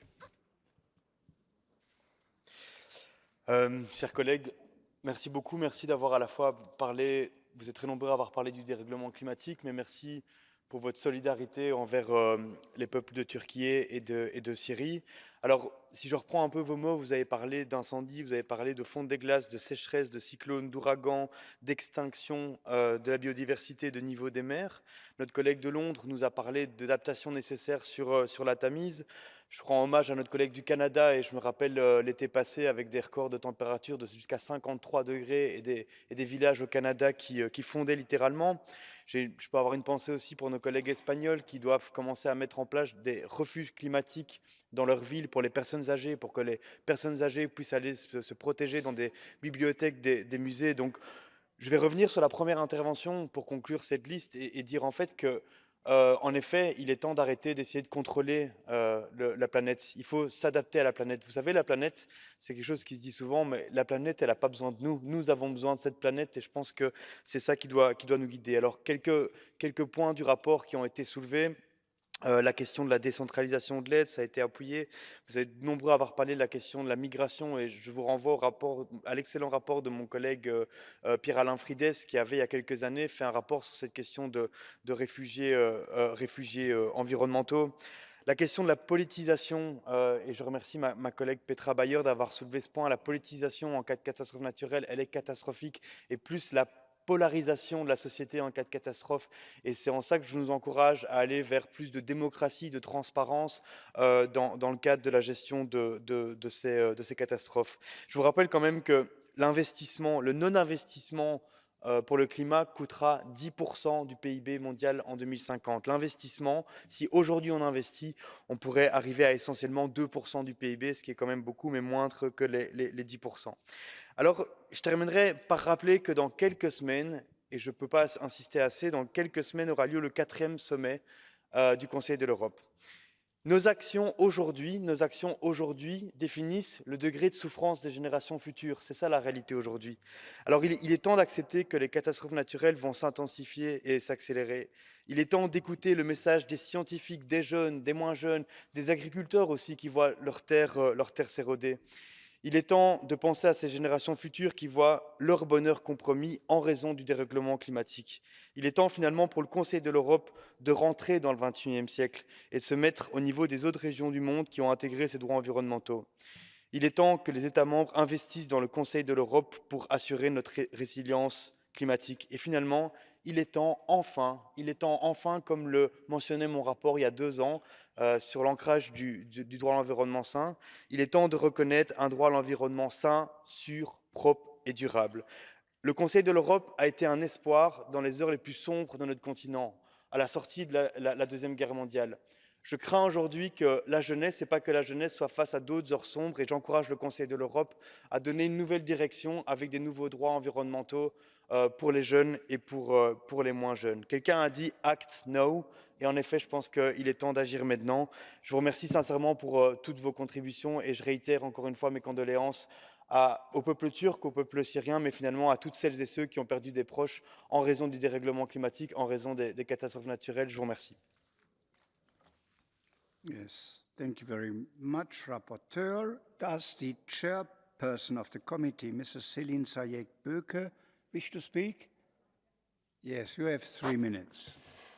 Thank you very much. February 6th, 17 past 4 a.m. Life shattered for millions within seconds. Seconds that seemed like long hours. Many 10,000s of people died. Millions of us lost loved ones, our very own personal histories, our collective memories as a society, our cultural heritages, our sense of being. I come from Hatay, one of the 10 cities that was hard hit by this earthquake. Streets I ran as a child, homes we built with great labor, neighborhoods where we cherished many memories, lives and livelihoods and loved ones destroyed within seconds. And since that moment on, none of us and nothing is no longer the same. We are all scarred for life. As such, this report is extremely timely. It's extremely critical. Its message is crucial. And we, as parliamentarians, must make sure that this message is heard, clear, and loud. There is nothing natural about disasters. It is not fate. They are determined by political choices. As such, they can only be avoided by political choices and changes in political strategies. Earthquakes will happen. Rainfalls, they might fall intensively. Fires, they might start. But they will not become disasters if we change our political strategies. How? We change our political choices. By making political decisions that are based on public interest and not on rent-seeking and rent creation. By constructing buildings, giving permits for buildings that are safe. By guaranteeing the right to housing, conscious that housing is the basis of the sense of security and stability and safety for all of us, for all human beings. By giving permits for construction of buildings, of roads, of pavements, only on the condition that are disaster resilient, rather than being solely cost-conscious. By choosing locations for buildings that are conscious of the nature and the environment, rather than exploiting nature. By avoiding corruption and wastefulness, and instead spending those resources, those valuable resources, to buy firefighting machinery, to buy airplanes, to actually get rid of that fire. By holding on to democracy, where instead of monopolizing on resources, we care to coordinate the solidarity and cooperation between civil society, local authorities, national as well as international authorities. In short, by changing our political choices. Only then will our buildings not collapse when an earthquake hits. Only then will the heavy rainfalls permeate through the asphalt into the soil and not drown human lives. Only then will fires start, but we will be able to put them out before they kill. Only then will nature exist, but disasters will end. And only then, instead of having to give our condolences, we will be able to share the joy of life. Let's do it. Let's change our political choices. Let's change politics. Let's build resilient cities. Let's build inclusive democracies. Let's build green economies. Let's promise to do so as politicians. I promise to Turkey, spring will come soon, and we will get rid of this grim devastation that we're facing. I'd like to invite all of you to support this extremely important work that was conducted by my colleague and discussed in our committee in great detail. Thank you very much.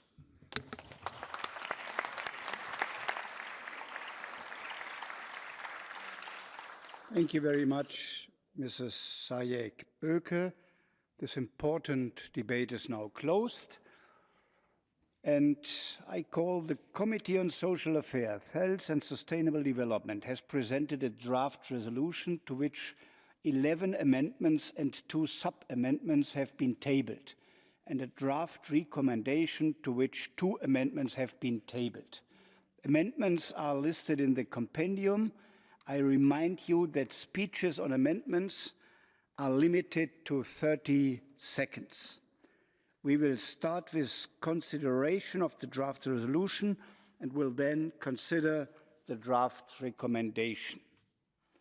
I understand that the chairperson of the Committee on Social Affairs, Health and Sustainable Development wishes to propose to the Assembly that amendments 4, 5, 1, 2, 6 to 9 and 11 to the draft resolution, which were unanimously approved by the committee, should be declared as agreed by the Assembly. Is that so, Mrs. Sayek-Böke? Does anyone object? If so, please ask for the floor by raising your hand. I don't see any objection. I declare that amendments 4, 5, 1, 2, 6 to 9 and 11 to the draft resolution have been agreed. I call Mr. Mouquin to support Amendment 3 on behalf of the Committee on Social Affairs, Health and Sustainable Development. You have 30 seconds. Oui, merci Monsieur le Président. L'amendement 3 fait suite à ma visite et aux nombreuses rencontres qui ont été faites.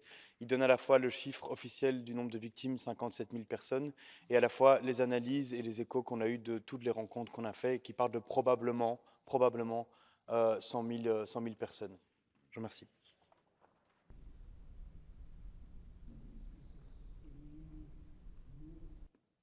Thanks, Mrs. Emin Nourgunet tabled 2 sub-amendments.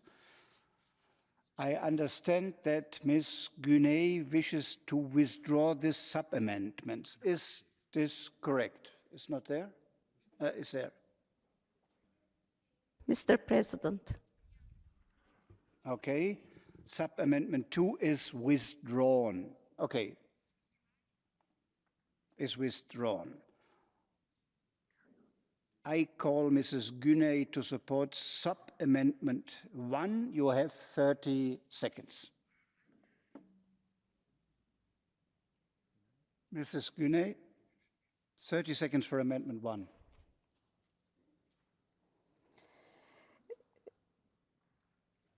As already the rapporteur said, we would like to insert the following words. According to official sources, there are for time being more than 57,000 victims. Does anyone wish to speak against the sub-amendment? This is not the case. What is the opinion of the mover of the main amendment, Mr. Mouquin? Ça fonctionne. Donc, je suis tout à fait d'accord avec cet amendement, par cohérence avec les propos que j'ai eu avant. Comme ça, les deux chiffres sont cités. Je vous remercie. What is the view of the committee? The committee had adopted this sub-amendment. Okay. I shall now put the sub-amendment to the vote. The vote is open electronically. Okay.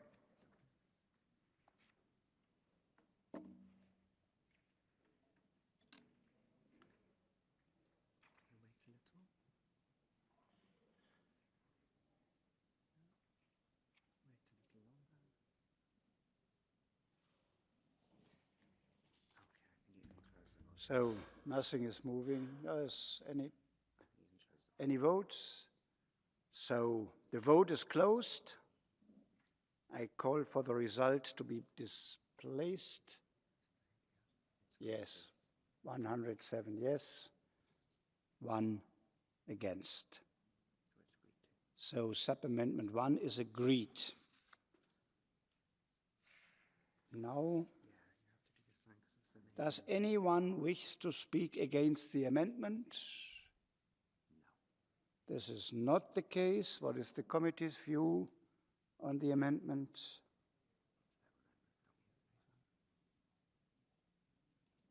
Excusez-moi, Monsieur le Président, de quel amendement parlez-vous? Which one? Which one? He asked which one. So it's amendment number 3 as amended. Number 3 as amended. I agree with this amendment. Okay.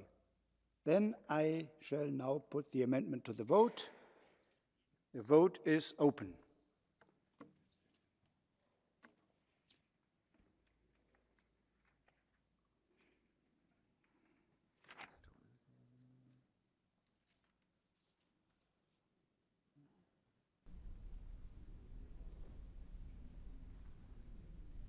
So I close the vote. 109 in favor. This is unanimously. And I call for result. Yes. So amendment 3 is agreed unanimously. Page 26 now, where the tab is. That's it. I call now Mr. Mouquin to support Amendment 10 on behalf of the Committee on Social Affairs, Health and Sustainable Development. You have 30 seconds. Amendment 10.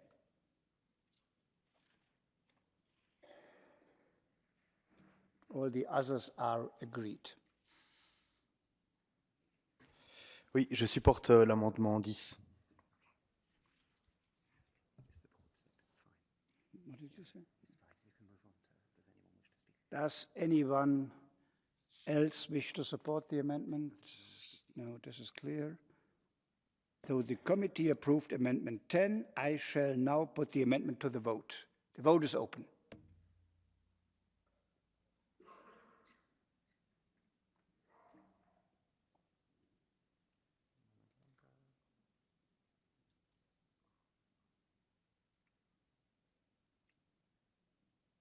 So anybody voted? The vote is now closed. I call for the result to be displayed. 104 yes, 1 no, so it's agreed. Amendment 10. We will now proceed to vote on the draft resolution contained in document 153738. As amended, simple majority is required. The vote is now open.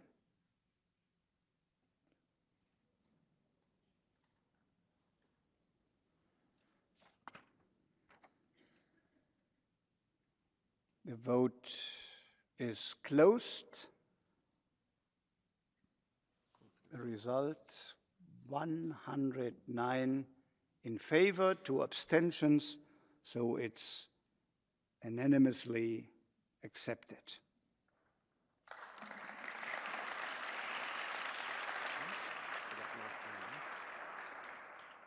We will now consider the amendments to the draft recommendation.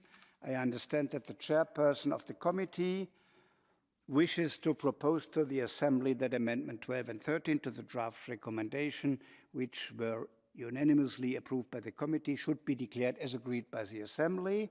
Is that so, Mrs. Sayek-Böke? Thanks. Does anyone object? Nobody. There is no objection. I declare that Amendment 12 and 13 to the draft recommendation have been agreed. 32. So we are very good in time. We will now proceed to vote on the draft recommendation contained in document 15738 and addendum number 1. And now we need a 2/3 majority. The vote is now open.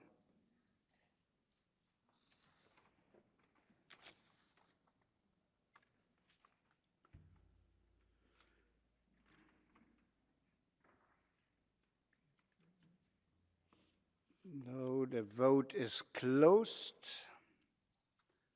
The result is 100 yes, 1 proceed to vote on the draft recommendation. Oh, this is adopted. Okay. The next 2/3 majority. It's okay. Yes, congratulations to the rapporteur. Any rapporteur would wish to have such result, nearly unanimously, but it's an important issue, an important signal of this chamber towards the people we discussed about. The next item on the agenda is the debate on the report titled Implementation of Judgments of the European Court of Human Rights, presented by Mr. Konstantinos Efstatiou on behalf of the Committee on Legal Affairs and Human Rights. In order to finish by 8:00 p.m., I will interrupt the list of speakers at about 7:45. This is about 1 hour and 15 minutes to allow time for the reply and vote on the draft resolution and draft recommendation. I call Mr. Efstatiou, rapporteur. You have 7 minutes now and 3 minutes at the end to reply on the debate. Mr. Efstatiou, you have the floor.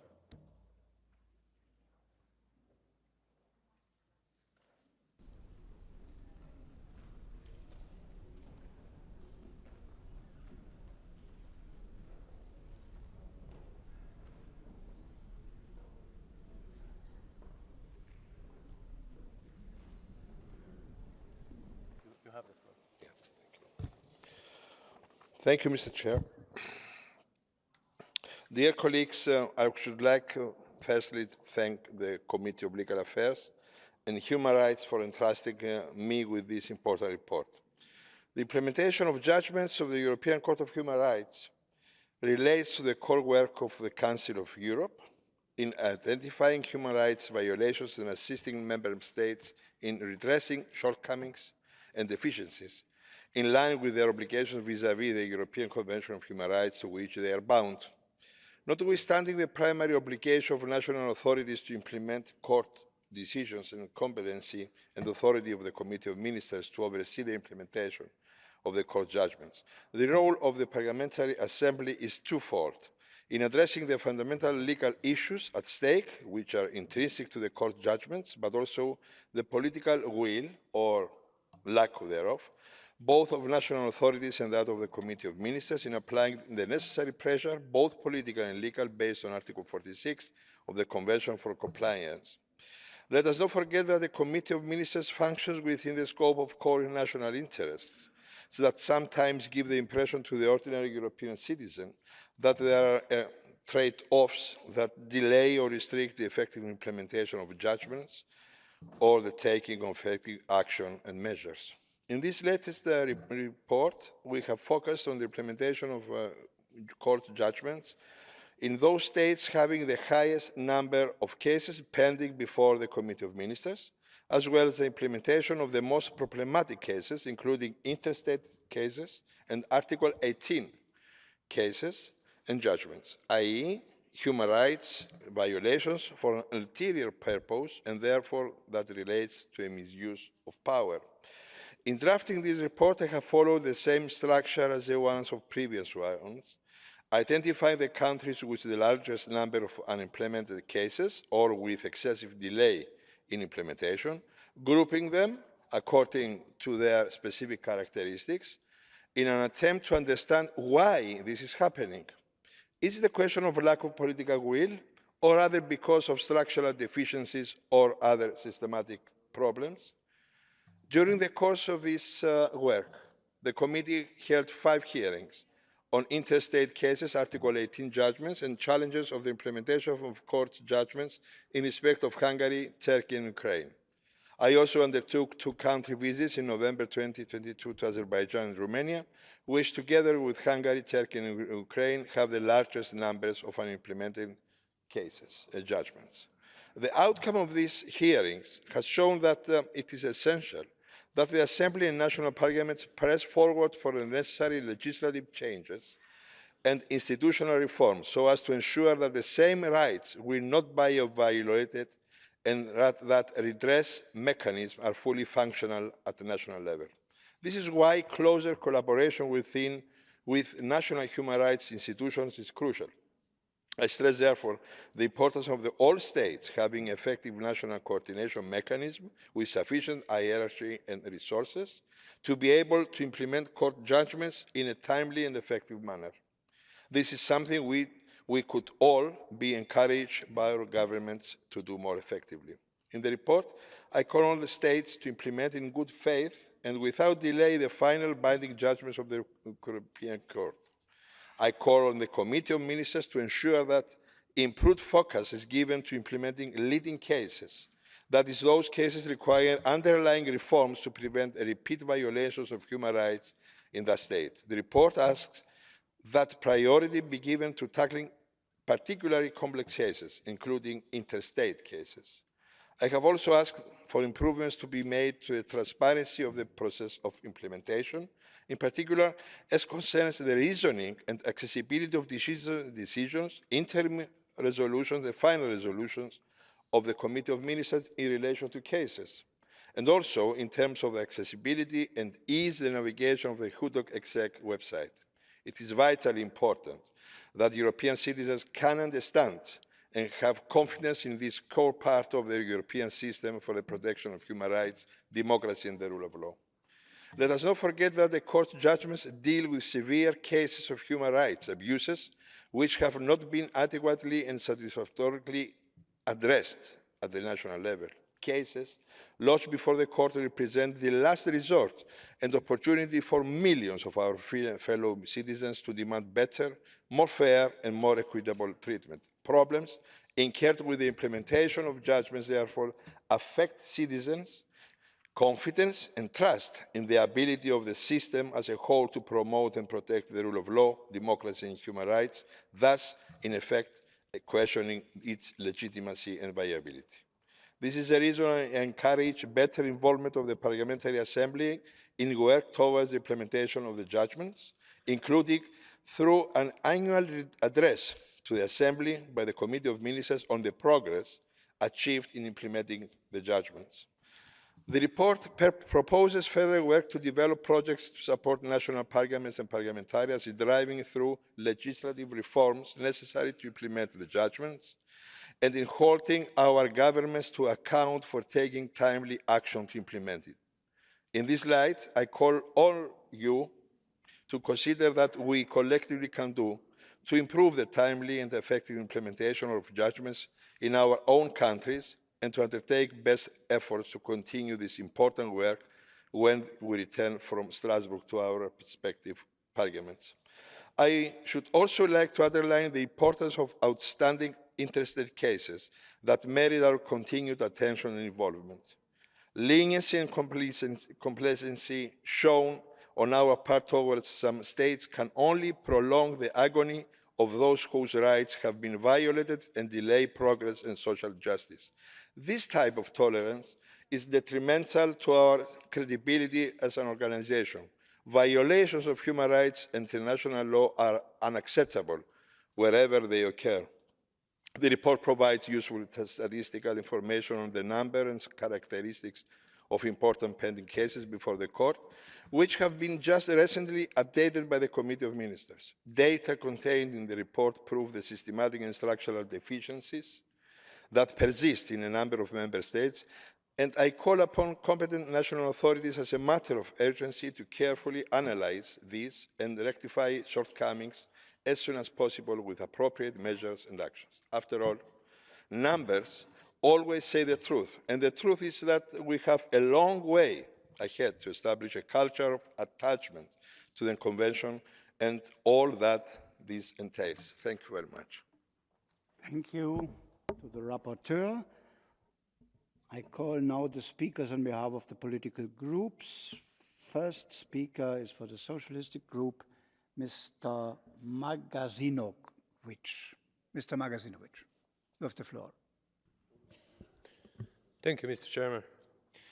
When we talk about implementation of the judgments of the European Court of Human Rights, we are also talking about values around which we are gathered. If we give up insisting on respect for court rulings, we have given up on our values. The judgments of the European Court of Human Rights have led to significant social and legal changes throughout its history. This institution is a shelter for those whose rights were taken away and important corrective factor for democracies of the member countries of the Council of Europe. This is why this report is extremely important and why it is important to face the fact that there are countries that do not implement judgments, which means they do not respect the court and the obligation they agreed to. It's difficult to speak and criticize others who don't implement judgments when you come from the country that itself does not implement the judgments of the European Court for Human Rights. I'm one of the citizens of the Bosnia and Herzegovina who have been discriminated against in such a way that they do not have the right to be candidate for the member of the presidency of the Bosnia and Herzegovina. The first judgment on discrimination in the electoral process was passed 14 years ago, followed by several more later, but the constitution was never changed in such a way that all citizens have the same right to run in elections. I invite us all not to close our eyes to what the report calls particularly complex cases, which we ask to be prioritized with these recommendations. People must have confidence that the fight for human rights is valid and the violation of these rights can be stopped and prevented. The fact that, as mentioned in the report, there are cases of the judgments whose implementation has been waiting for the 10 years tell us several things. One of the most important is that the issue of implementation is largely dependent on political will. Finally, we must never forget that the struggle for the preservation and improvement of the human rights never ends, and that we are important guardians of those rights. Dear Konstantinos, thank you for your effort to make such a high-quality report. I invite you all to adopt the resolution and recommendation. Thank you. Thank you very much. Now has the floor Alexander Pocic on behalf of the EPP.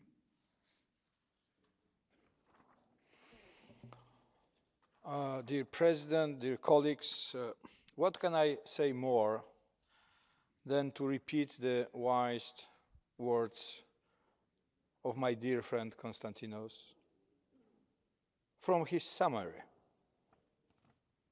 The implementation of judgments of the European Court of Human Rights is the priority for the Parliamentary Assembly and the Council of Europe. All states must implement in good faith and without delay the final binding judgment of the European Court of Human Rights. The Committee of Ministers should priorité, prioritize the implementation of leading and complex cases, including the interstate cases. It is crucial that European citizens can understand and have confidence in this core part of the European system for the protection of human rights, democracy, and the rule of law. This is from summary. Can you imagine, anyone here, the country that cannot enforce verdicts of its Supreme Court? Such a country cannot exist. Can you imagine one of the districts of your country which does not acknowledge the verdict given by the Supreme Court in the capital? And by signing, by entering this body, everybody, all countries sign an agreement to respect those verdicts. And what is the situation? Not only non-democratic countries fail to implement the judgments, also very strong democracies don't want to acknowledge the verdicts of our tribunal. And for these reasons, one of the main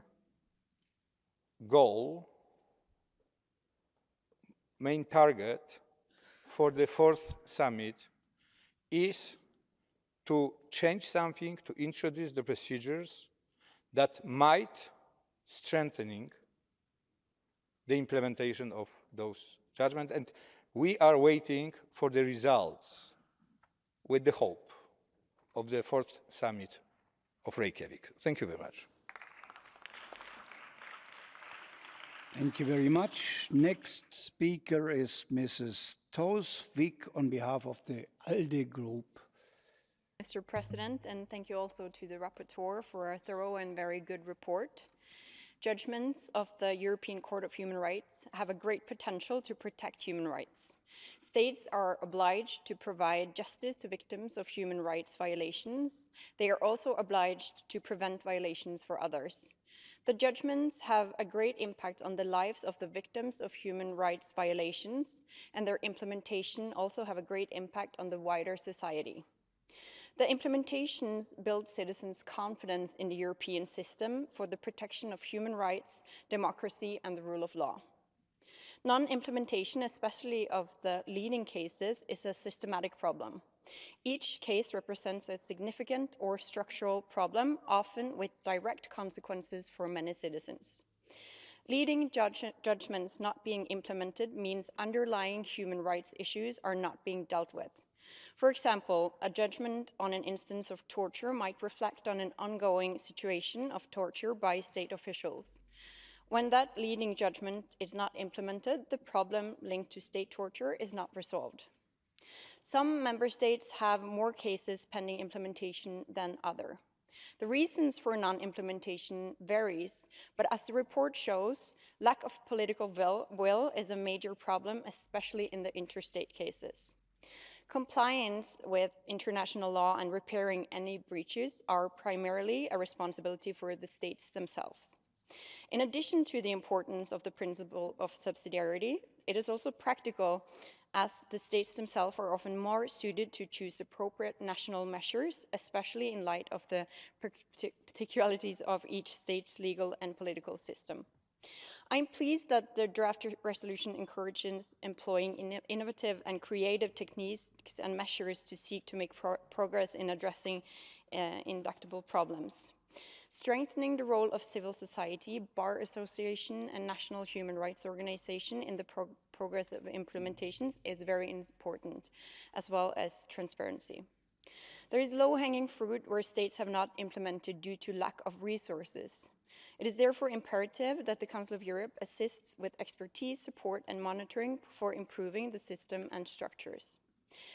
The importance of implementation for individuals is, I cannot stress that enough, but also societies as a whole. Failure to adequately and efficiently implementing a judgment threatens the credibility and authority of the system. It risks eroding the Convention's rights and making them illusory. It is therefore imperative that the Council of Europe takes a more active role in making sure that more judgments are being implemented. Thank you very much. Next speaker is Sir Christopher Chope on behalf of his group.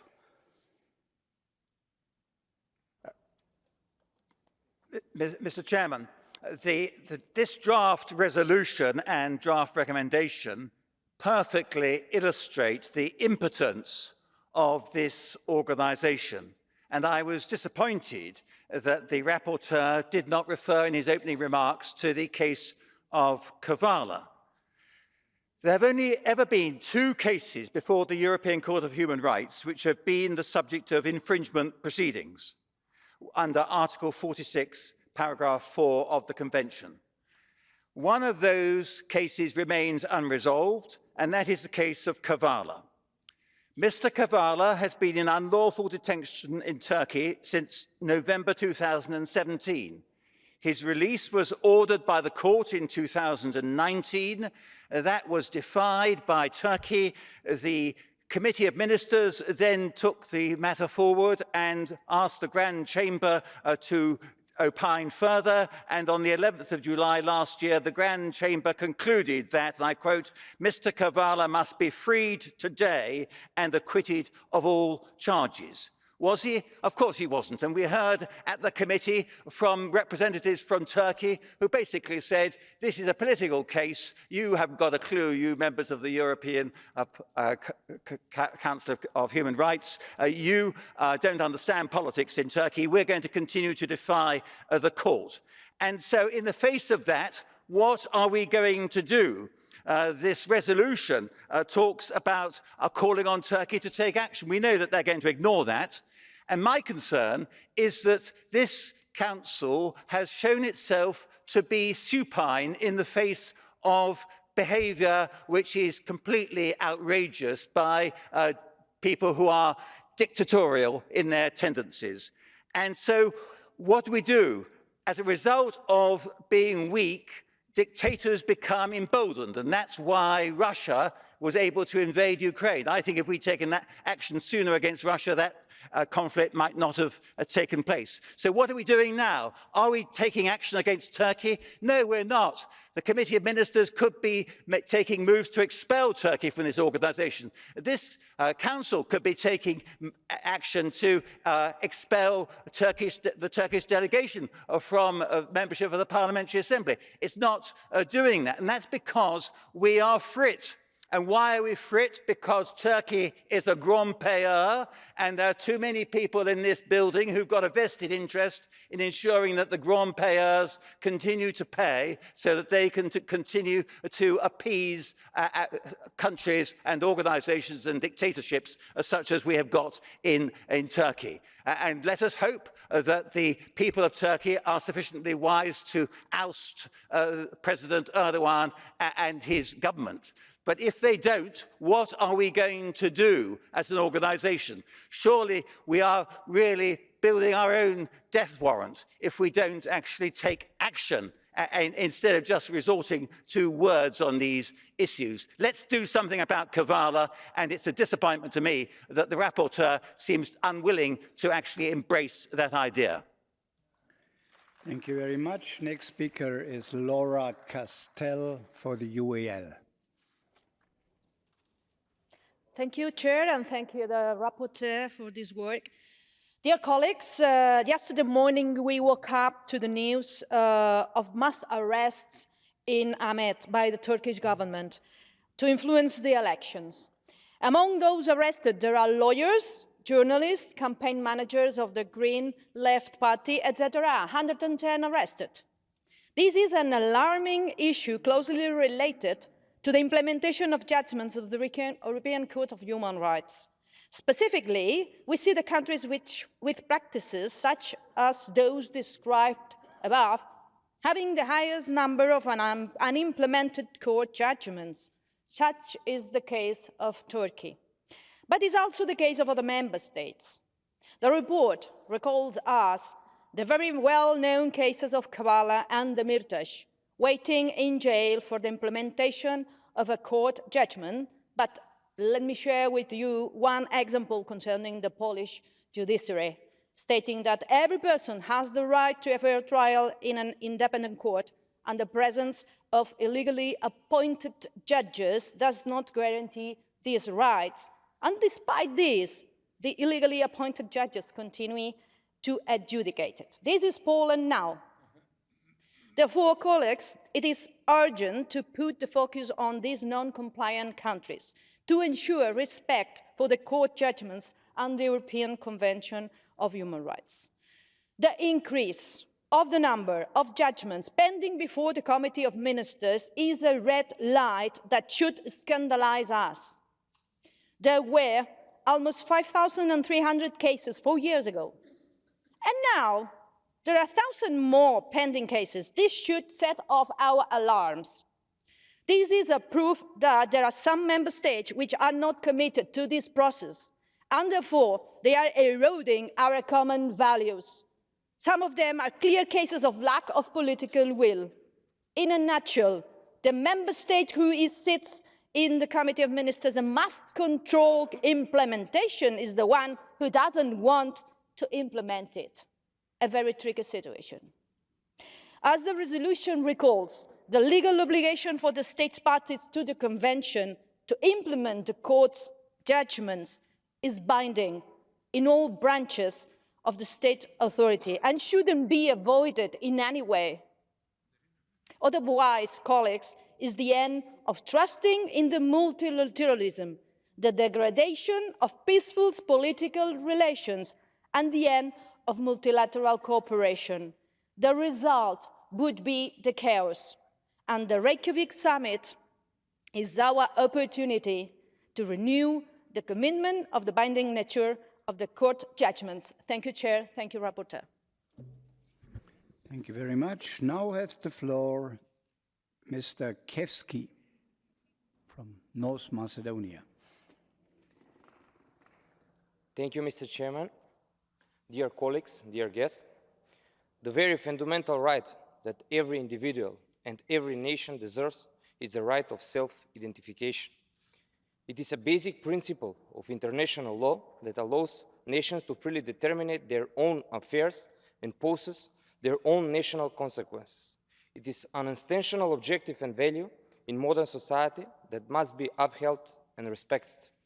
As citizens of North Macedonia, we have worked hard to develop close relations with our neighboring countries. We have sacrificed a lot to promote peace and cooperation in the region. That is why we need to reassure the good bond between North Macedonia and Bulgaria. However, it is discouraging to see that the Macedonian community in Bulgaria has been marginalized for too long. This is unacceptable in a modern and democratic society. It is time for the Bulgarian government to recognize the Macedonian minority and grant them their rightful place in society. The Macedonian people have a right to their own identity, language, and culture. They have a right to be proud of who they are and where they come from. The United Nations has made it clear that the promotion of self-identification is one of the main goals. The European Court of Human Rights has also made decisions regarding the rights of the individuals living in Bulgaria that they are determining themselves as Macedonians. It is time for Bulgarian official authorities to respect these verdicts. If Bulgaria does not act upon the decision of the European Court of Human Rights, it will confirm that the rights of Macedonians are not respected. This will be devastating, given that Bulgaria is a part of the European Union. Respected. Let us remove all suspicion that there are politicians who want to violate the relation between two countries for their own interests. Let us uphold the basic human right of self-identification for all, and let us work together to build a better future for ourselves and our children. As a reliable partner and strong ally of the EU, North Macedonia remains fully committed to the path to the Union. We have met all the necessary conditions for the start of negotiations and have brought support from member states. We believe in European values, and they serve as a guide for the development of Macedonian society. Rule of law, democracy, respect of basic human rights should be respected by every EU member country in order to keep the Union strong and true to its values. Let's work together to protect these values as the basis for long-term bonds between all the countries and people in Europe. Thank you very much. Thank you. And now the floor goes to your neighbor, Mrs. Yaliakan. You have the floor. Thank you. Dear Chair, dear colleagues, during the last several days, we have been reflecting to the importance of implementation of the judgments of the European Court of Human Rights, which is one of the essential problems of our organization. During yesterday's discussion, the President of the European Court of Human Rights stated that during the last 60 years, the Court has delivered over 26,000 judgments. However, as of March 2023, more than 6,200 thousands of judgments of the Court have not been implemented and are still pending before the Committee of Ministers. This means that nearly 25% of the Court's judgments have not been implemented by the Member States, and this is a serious problem. The implementation of the interim measures issued by the Court is also of high importance. However, despite this, the Committee of Ministers has lack of power in this respect. I would like to remind you that the conditions for memberships for Council of Europe are pluralistic democracy, the rule of law and respect for human rights. Only those countries which fulfill these criteria can accede. And the European Court of Human Rights is the only abiding mechanism which is supposed to guarantee at least one of the three conditions of membership of this organization, the respect for human rights. Not implemented judgments undermine the authority and functioning of the convention system. This is why we must reaffirm the binding nature of the judgments and decisions on interim measures of the European Court of Human Rights, further reinforce the execution of judgments by strengthening relevant cooperation activities and enhancing the means at our disposal in cases of non-compliance. Colleagues, what your respective states do when your citizens do not implement judgments of your domestic courts. You enforce the implementation, you apply sanctions. But what we do as a Council of Europe when a member state refrains from implementation of the ECHR judgments? We just acknowledge the fact and do not take necessary steps. During the last 10 years, Council of Europe member state Azerbaijan has not implemented nearly 80% of the ECHR rulings. This country is the leader among the member states of the Council of Europe in terms of the number of unexecuted judgments, and the statistics show that the number of non-implemented decisions by Azerbaijan is increasing year by year. This is a pure disrespect for human rights. This country neglects not only the rulings of the ECHR, but also those of other international courts. For example, the binding order of the ICJ, which obligates Azerbaijan to take all measures to ensure unimpeded movement of persons, vehicles and cargo along the Lachin corridor in both directions, is still neglected, and Azerbaijan continues blocking the road of life for 120,000 people in Nagorno-Karabakh, thus creating a humanitarian catastrophe. Ladies and gentlemen, we cannot ignore the shameful statistics of the unexecuted judgments. And when I say shameful, I mean it for this Council, because it shows that this organization should have taken proper actions in either introducing of new mechanisms for enforcement or by thinking about sanctions, including suspension of membership of states, which make zero effort to comply with the conditions of membership. In this case, the respect for human rights. Thank you. Thank you very much. Next speaker is Bertrand Bouyux, France. Merci, Monsieur le Président.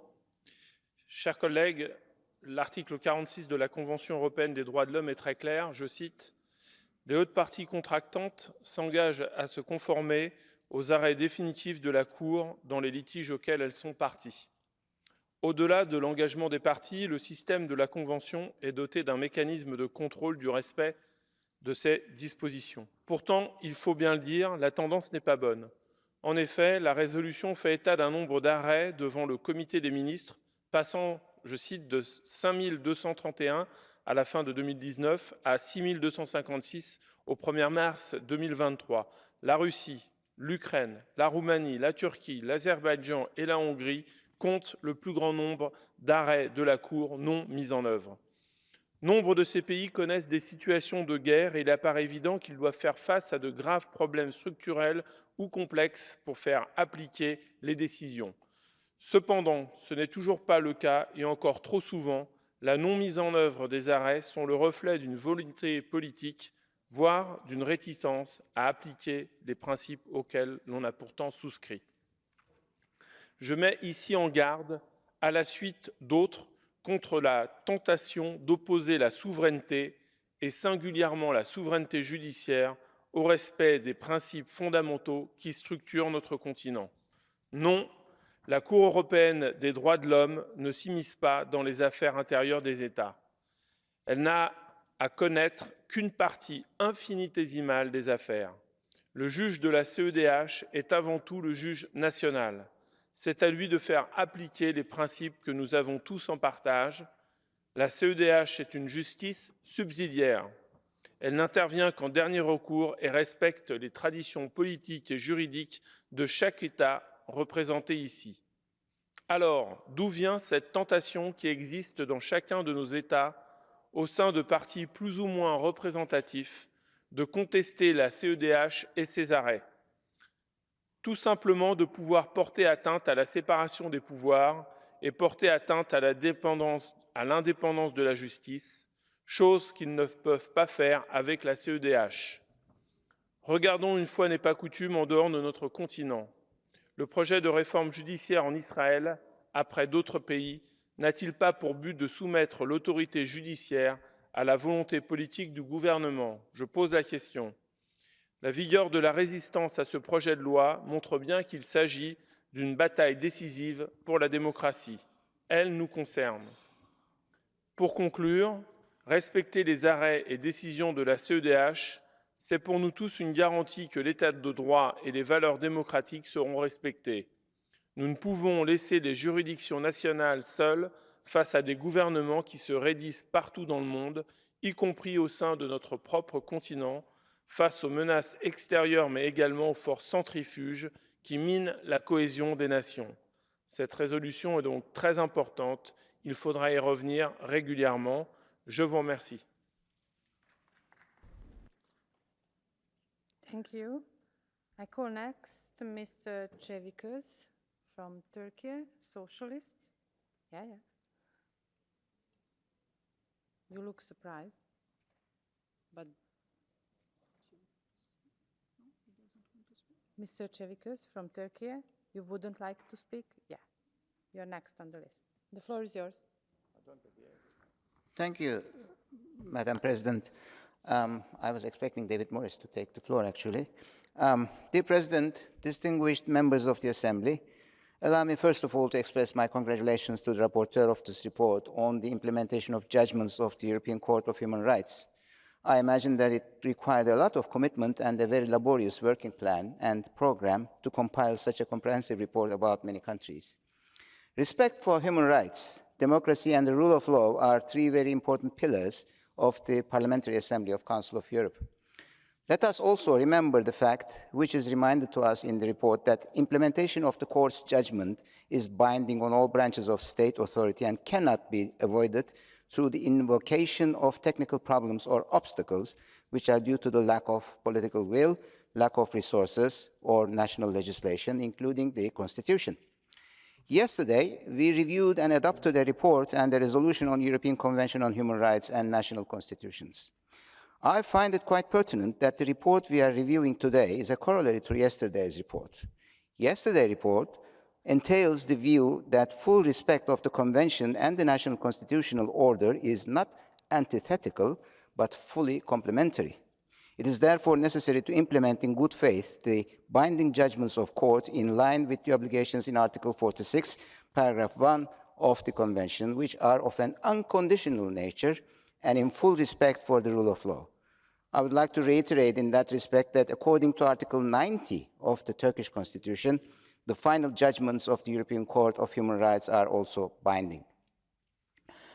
Madam President, dear colleagues, In my country, parliamentary and presidential elections will be held on the 14th of May. I will not be running as a candidate in the elections. So this is, in a way, my valedictory speech in this august body that I have been a part of for the last 5 years. I will always cherish the memories that I have gathered with all my fellow parliamentarians during our endeavors. But I want to mention a very peculiar relevance and importance of this chamber that we are currently in for my country. 19 years ago, on the 15th of December 2004, in this very hemicycle, European Parliament voted with overwhelming majority a very important resolution to approve the launching of accession negotiations between my country and the European Union. Posters and banners in different languages saying "we," "yes," or "evet" in Turkish were raised in the hands of the European parliamentarians.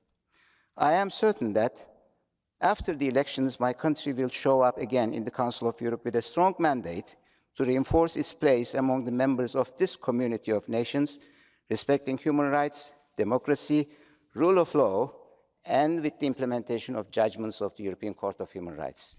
So believe you us, we will be with you. I'm sure you are with us too. Thank you. Thank you. The next speaker will be Mr. Vladimir Vardanian, EPP from Romania.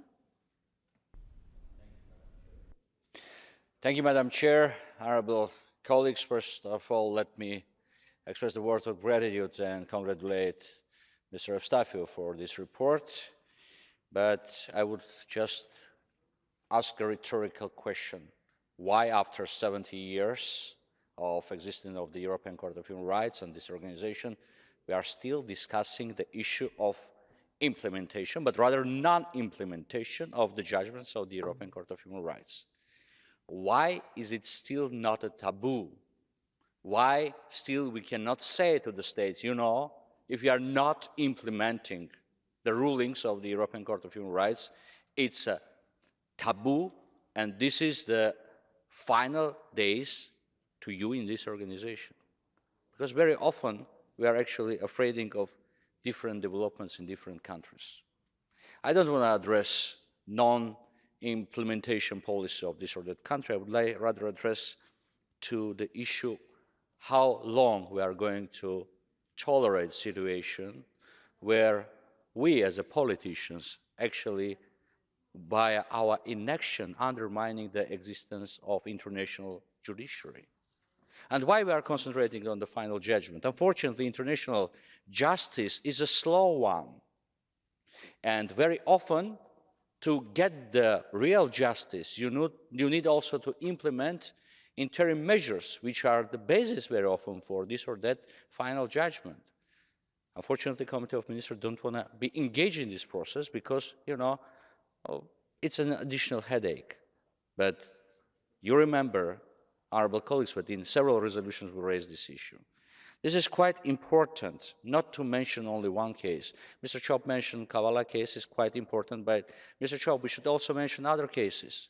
Just a couple of days ago, the International Court of Justice and the European Court of Human Rights adopted interim measures concerning the situation in Lachin Corridor, urging Azerbaijan to immediate states to reopen the movement in Lachin Corridor. Do we have any reaction? Do we have any proper reaction? Inaction of politicians would undermine the very existence of international judiciary. Without international judiciary, we cannot go ahead because our organization is designed to protect the human rights. It's one of the added value of this organization. And if we would continue of having such situation where several countries would be allowed not to implement judgments of the European Court of Human Rights, not to follow interim measures indicated by the European Court of Human Rights, it would be the end not only for the court, but it would be an end for this respective organization, which is quite important for each of us and for the people of our countries. Thank you. Thank you. I call next Lord George Foulkes, Socialist, United Kingdom. The floor is yours. Thank you, Madam President. I don't know if you, Madam President, are like me, a fan of mysteries on television. Agatha Christie's Hercule Poirot, who reminds us always that he's Belgian, not French, Bernard. And then Sherlock Holmes, written by from Edinburgh, who came from Edinburgh, Arthur Conan Doyle, as I have come from Edinburgh. Now, I can see some of you are wondering, what's this got to do with the subject of today's debate? Well, I think we have a mystery here. Why is the United Kingdom so critical of the European Court of Human Rights, which it keeps calling in a sort of offhand way the Strasbourg Court? Why?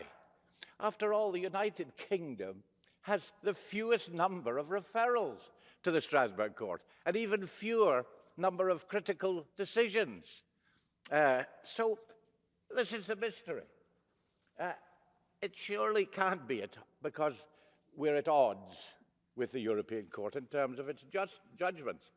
And as John Howell said yesterday in his excellent speech, under the Brighton Agreement, and indeed Mr. Bew from France said earlier today, under the Brighton Agreement, domestic courts have priority, and the European Court of Human Rights just elaborates on that. So it can't be for that. So why? Why? This is the mystery. Why is Suella Braverman constantly critical of decisions, particularly on immigration?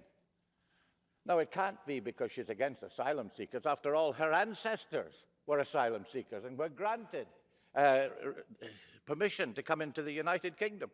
So she must appreciate that. No, the solution to this mystery is that it must be because the court has Europe in its title.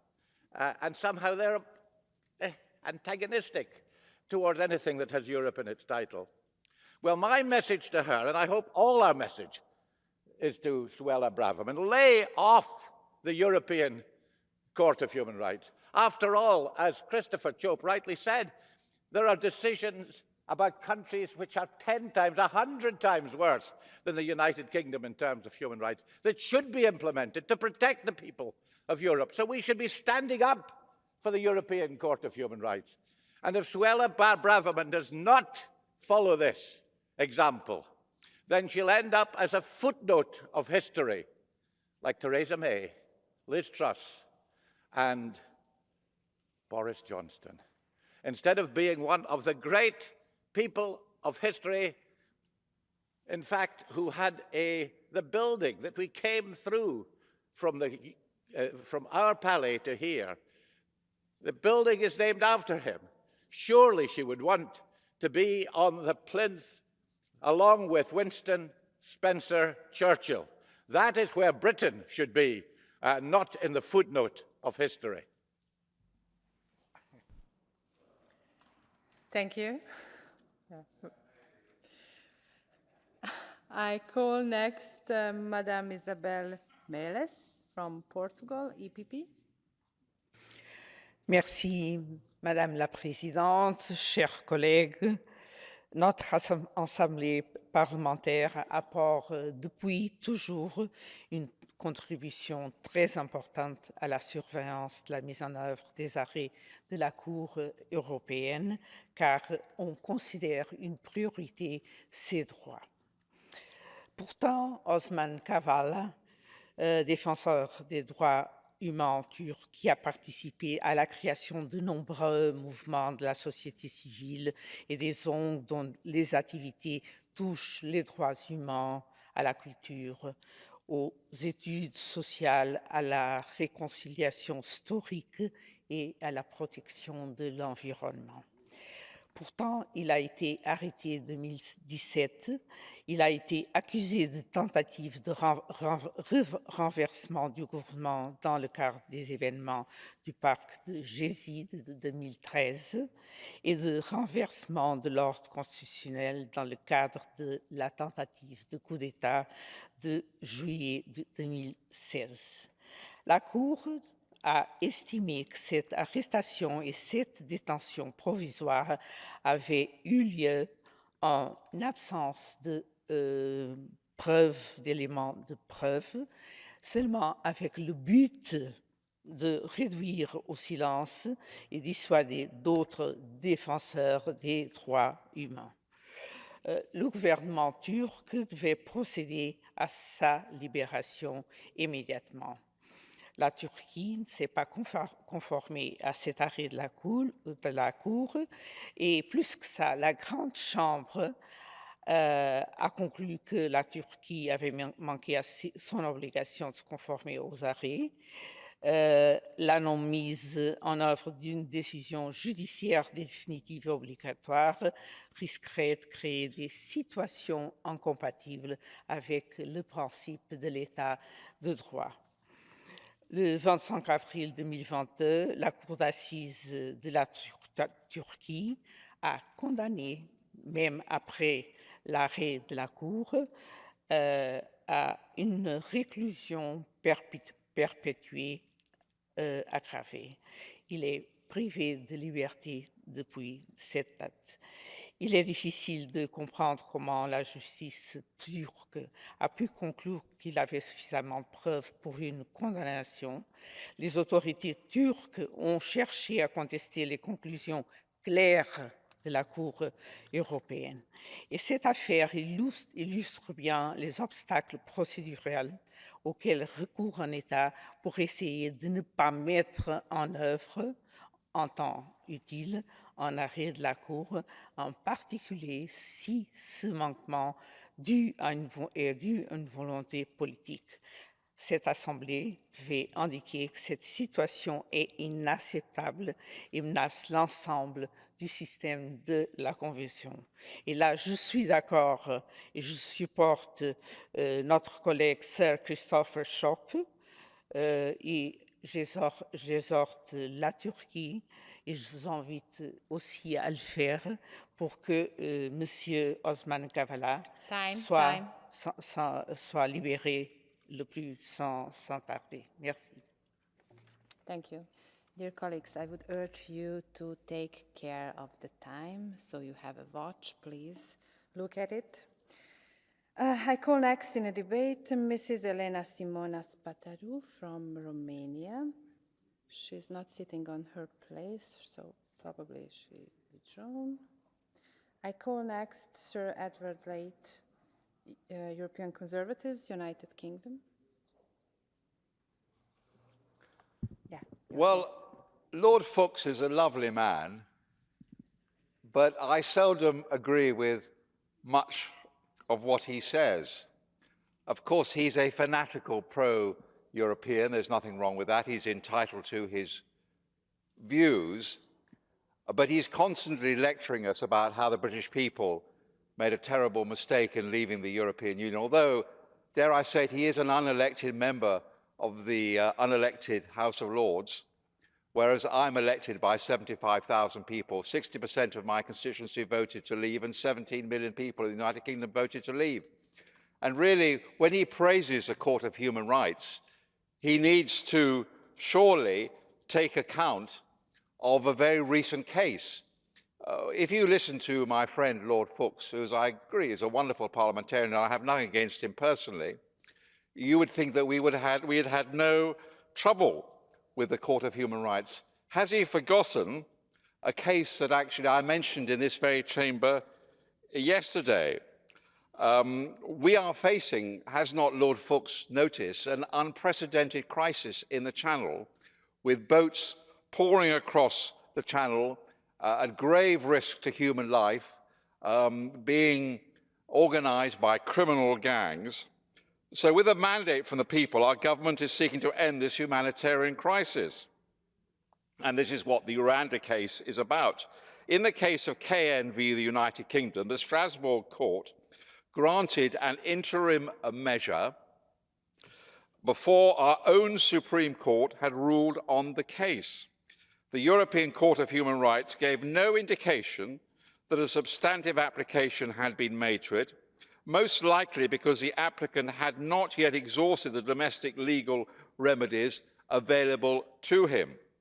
This basically means the Strasbourg Court has taken upon itself the role of supervising the Supreme Court, our Supreme Court, including overriding its own decision not to grant interim relief, but to let the case follow its normal course in the fullness of time. The government of the United Kingdom had no chance to make a presentation to the Strasbourg court to put its case.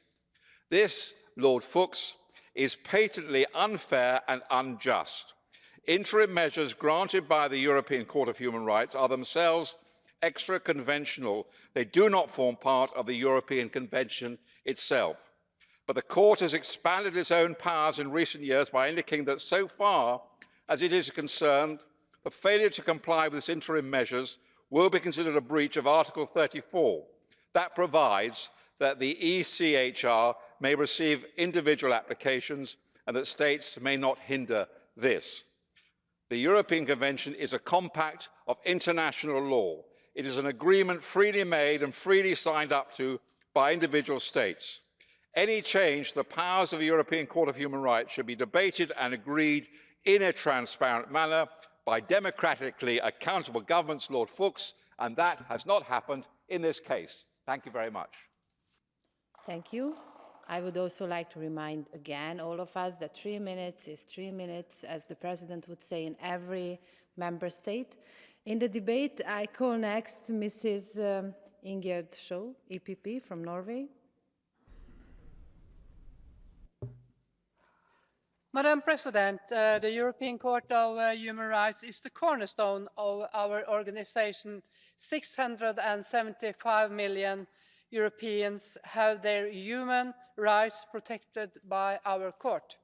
Implementation of judgments is fundamental, and the fact that the number of non-implemented judgments has gone up since 2019 is therefore alarming.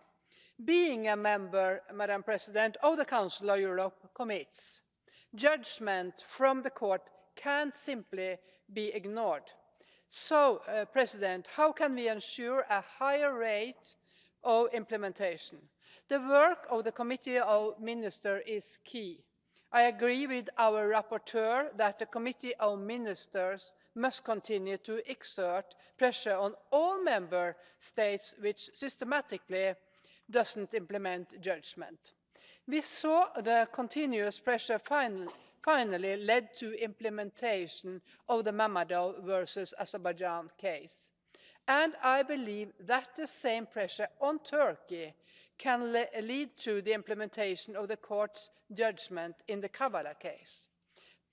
Madam President, in the draft resolution, our rapporteur encourages closer cooperation with civil society, bar associations and national human rights institutions. This is, in my opinion, crucial. A few weeks ago, the Norwegian Helsinki Committee organized a meeting in Oslo on the future of the Council of Europe. The meeting resulted in the Oslo Statement. The first point in this statement is that the summit must decide on measures to improve the implementation of the European Convention on Human Rights and execution of judgment of the European Court of Human Rights. And Madam President, the importance of civil society and national human rights organisations was explicitly mentioned. Both the Committee of Ministers and the Member States must cooperate more with these organisations. Madam President, EU accession to the European Convention of Human Rights is no longer a theoretical discussion. Negotiations are in the final stages, and I believe the EU joining will improve the situation of lack of implementation of judgment, at least in the EU member states and states aspiring to become members. The resolution and recommendation which we have on our table are very important. I encourage you all to support them. Implementing judgment is crucial for us to move forward and improve the human rights situation for each and every citizen of Europe. Thank you, Madam President. Thank you. In the debate, I call next Mr. Arato Gergely, Socialist from Hungary. Thank you very much, Madam Chair. Dear colleagues, I want to thank the rapporteur for this comprehensive and precise report, even it is not always joyful. The decisions of the ECHR have a central role role in defending human rights.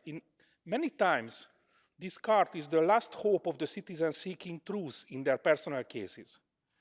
Implementing the decisions of the court is the test of the rule of law, not only for these individuals, but for the whole public. I am not happy to see Hungary in the list of the worst performing countries. But I welcome that the Hungarian authorities always fulfills its obligation to pay compensation to the individuals, even if they did not agree with the decisions. The problem is with the structural changes requested by the decisions. For example, segregation of Roma children at schools, secret surveillance and data retention, lack of independence of the judiciary system, and many other issues are not easy tasks to solve and problems for a decade. I think these issues are connected to the general downgrading of the rule of law in Hungary, even there is some progress in some areas, for example, in the issue of the excessive length of the civil proceeding. I want to emphasize that the naming and shaming is not enough. We have to think to improve our processes to create a fruitful dialogue to find the proper solutions. I welcome the report's recommendations in this field. Of course, I know implementing the decisions of the court is sometimes neither easy nor popular. It could be very tempting to make politics against such a type of decisions, and easier to blame the mirror than to face the reality. But I strongly believe, as responsible lawmakers, we still should defend the human rights and rule of law, because their dismantling is a danger to all members of the society in the long term. I want to mention one more topic. I think environmental rights will play a more and more important role in the next few years. The right to life and right to freedom and security cannot be fully achieved without the protection of environmental rights, even though they are not directly part of the convention yet. I know it will be a long and complicated process to achieve the full recognition of this right, but it's worth fighting for it. Some of our colleagues may say it is an activist or left-leaning approach. I would be proud of both. Thank you. Thank you. In the debate, I call next Madame Marie-Christine Dalloz, EPP from France. Merci Madame la Présidente, Monsieur le rapporteur, chers collègues. En vertu de l'article 46 de la Convention européenne des droits de l'homme, l'exécution des arrêts de la Cour européenne des droits de l'homme s'impose aux États membres du Conseil de l'Europe et le Comité des ministres est chargé de veiller à la bonne exécution de ces arrêts. Ce 11e rapport en est l'illustration et je félicite le rapporteur pour la qualité de son travail. Les statistiques qui nous sont livrées ne surprennent pas. Elles reflètent une situation qui évolue peu. 70% des arrêts non exécutés concernent 6 pays seulement, dont la Russie. La typologie des arrêts non exécutés relève que plus de la moitié des affaires pendantes concernent soit des affaires interétatiques, soit des affaires relatives à une limitation abusive des droits et des libertés, soit des affaires relevant de problèmes systémiques qui impliquent soit l'institution judiciaire, soit l'administration pénitentiaire, soit la police, soit les trois parfois. Monsieur le rapporteur, vous proposez que l'Assemblée parlementaire du Conseil de l'Europe prépare des rapports sur ces cas afin de promouvoir des solutions possibles. J'y suis tout à fait favorable, car trouver des solutions permettant de dénouer ces affaires entraînerait une amélioration bienvenue de la situation. Le projet de recommandation n'appelle aucune remarque de ma part. Ce projet insiste sur les obligations qui incombent aux États.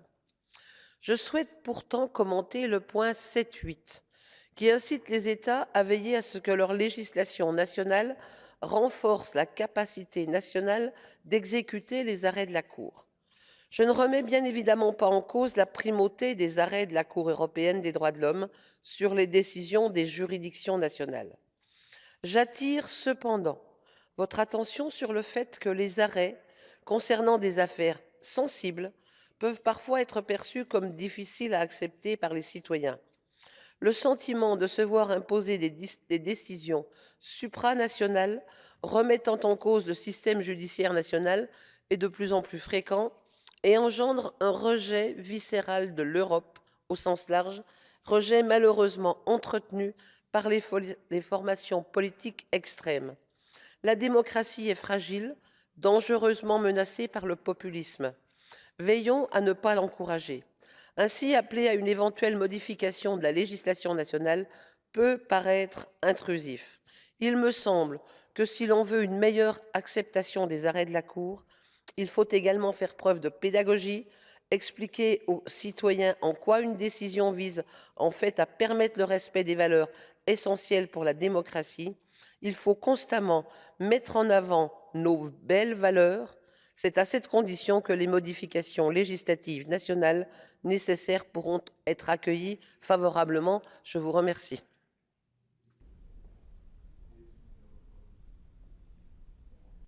Thank you.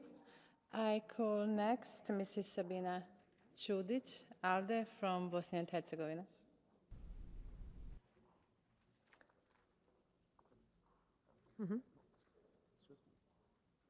Is it working? Thank you, Madam Chair. Well, the implementation of judgments of the European Court of Human Rights, we sometimes may be looking at them as a legal, legislative, or even logistical question. But however, I believe that it stems from, that it's actually, as the report says, primordial political question, and that truly depends on something that we are maybe sheepishly only addressing both in the report, but also in this chamber, the question of political pressure and the capacity of this room to place the political pressure on those responsible for implementing the decisions. Burdened by the standard language, bureaucratic language of reporting, it is sometimes necessary to remind ourselves of the basic facts. First of which is that behind every violation of the European Convention stands not naive ignorance or lack of capacities of national parliaments or lack of capacities of the governments or lack of understanding of their obligations, but stands a deliberate political decision and action to violate the rights of its citizens. And this requires political action on our part as well, and not simple recommendations providing support for the nations in kind of placing blame on or placing responsibility on the civil sector or the non-governmental sector, placing responsibility on the national parliaments. Actually, the governments are the ones responsible. Therefore, capacity of various branches of government to implement court decisions are in direct correlation with the existence of political will. It is the political, therefore, will that produces, ensures, protects the capacities for implementation of the court's decisions and protection of human rights. As the report says, pockets of resistance, and I would add the word stubborn resistance, pockets of stubborn resistance to the implementation of the court's decisions produce at least two things. They produce the repetitive cases, as pointed out by the president of the court here yesterday, saying how the backlog of cases and the repetitive cases are actually affecting and overwhelming the court and therefore negatively affecting its effectiveness. And second, perhaps even more importantly, but if not, then at least equally, it hindered courts' legitimacy among the European citizens. In their eyes, they question the legitimacy of the court and the capacity of the institutions responsible for at least the oversight of the implementation, our true commitment to their rights. Finally, I'm encouraged by the although brief conclusion mentioned in the final chapter of the report, talking about the necessity of the political pressure, not excluding penalties, which I think are an effective tool. I'm going to conclude by saying I'm here speaking with a single voice, but as somebody coming from Bosnia and Herzegovina, I truly speak on behalf of thousands if not millions, of citizens of Bosnia and Herzegovina, each and every one of which is being discriminated depending on which part of territory they visit. Their political rights are taken away based on their ethnic prefix or the lack of their ethnic prefix. Therefore, I invite us all to exercise our capacity for political pressure and to exercise our commitment to protecting what we at least officially stand for. Thank you. Thank you. Please look at the time, all of you. I call next in the debate Mr. Erkin Gatirli, EC from Azerbaijan. The floor is yours. Thank you, Madam Chair. I, first of all, would like to commend the rapporteur. I am especially grateful to him that he had time to visit Azerbaijan for 3 working days, met with all relevant people in the government, opposition, civil society, defense lawyers. And I'm particularly grateful to our rapporteur that he had had a meeting with me and the chairman of our political party, former political prisoner, Ilgar Mammadov. His name was already mentioned here. He is now fully acquitted, but it was his case in which, for the first time in the history of the Council of Europe and European Convention of Human Rights, Article 46, paragraph 4 was invoked. This is definitely not something that one wish one's own country to be a leading example, but lesson learned, as the saying goes. This report, at least in the part which concerns Azerbaijan, is very important to me and to many in Azerbaijan, and we're grateful to the rapporteur for detailed information that he provided in the recommendation part. There are some cases which are not yet implemented because they indirectly relate to the outcome of the previous occupation of Armenia of the Azerbaijani territory. Some 40% of them, of the total number of unimplemented cases, and this is reflected in the report.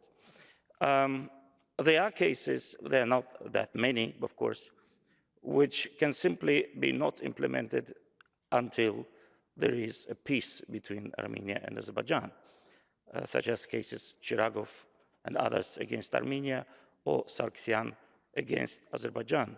In the first case, for example, Armenia lost. In the second case, Azerbaijan lost.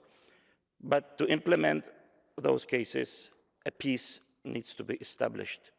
Otherwise, it's technically impossible. Unfortunately, Azerbaijan, yes, indeed, lagging behind in terms of democratic development, and Azerbaijan's human rights record is still rather poor. But there is a very fragile dynamism in the society. Out of 15 former political prisoners in whose case Article 18 of the Convention was invoked, 8 gained full acquittal, and in cases of some of them, restitutio in integrum was achieved. Unfortunately, 7 cases are still pending. I just noticed that I'm running out of time and my time is limited. Thank you very much indeed, Mr. Rapporteur. I will vote for this report. Thank you. I call next Mr. Onneland from UL, Norway. Thank you, President. Since the European Court of Human Rights was established, thousands of judgments on cases related to human rights violations across Europe has been issued. However, issuing judgments alone is not enough. Is it equally important to ensure that these judgments are implemented effectively by member states? And I would like to focus on one case that highlights the importance of implementing the court's judgments. This is the case of Osman Kavala versus Turkey. Osman Kavala is a Turkish businessman and civil society activist, detained since November 2017 without any evidence to support the charges against him. Despite multiple rulings by the European Court of Human Rights calling for his release, Kavala remains in prison to this day. In December 2019, our court ruled that Kavala's pre-trial detention was prolonged, arbitrary, and violated his right to liberty and security. The court also found his detention politically motivated and aimed at suppressing civil society and dissidents in Turkey. The court called for his immediate release and adequate compensation for the harm suffered. No single step has been taken by Turkish authorities to comply with the court's ruling, and exactly a year ago, Kavala was sentenced to life in prison after spending many years in custody. This case shows the vital importance of implementing judgments of the court. Not implementing undermines the legitimacy and authority of the court and the entire convention system. Failure to implement judgment also has a devastating impact on the victim of human rights violation. It leaves them without recourse and perpetuates the harm they have suffered. It is unacceptable that Council of Europe member states do not comply with the rulings of the court, and we must hold them accountable. The Kavala case is not unique. Turkey is criticized for failing to implement several judgments of the court, and this has a serious implication for the protection and promotion of human rights in the country. This disregard weakens the rule of law, undermines democracy, and sends a message that human rights violations will go unpunished. We must speak loudly about violation of human rights, regardless of the country in which they occur. Kavala stands with many others as a symbol of people who experience injustice. They deserve our solidarity. We will not forget them. We will use our voice, and we will work to ensure that they experience the justice they are entitled to under our Convention of Human Rights. Thank you. I call next Mr. Stefan Bergeron from Canada, Observer. The floor is yours. Merci, Madame la Présidente. Chers collègues, la Commission des questions juridiques et des droits de l'homme de la PCE a souligné le mois dernier que le nombre des arrêts de la Cour européenne des droits de l'homme, dont le Comité des ministres assure le suivi, est passé de 5 231 à la fin de 2019 à 6 256 au 1er mars 2023. Il s'agit certes d'une tendance inquiétante, mais comme le précise très clairement le rapport du rapporteur F. Statiou, au 31 décembre 2021, 6 pays, et je cite, représentaient à eux tous 73 % des arrêts en attente d'exécution. On ne saurait donc mettre tout le monde dans le même sac.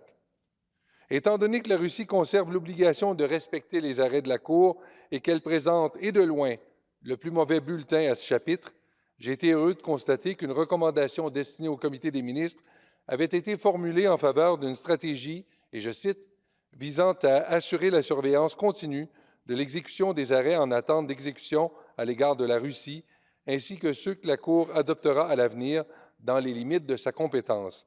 Dans cet esprit, je souscris sans réserve à la déclaration de notre président d'Assemblée et de notre secrétaire général réclamant de la Russie l'exécution des arrêts de la Cour concernant Alexeï Navalny et la libération immédiate de ce dernier.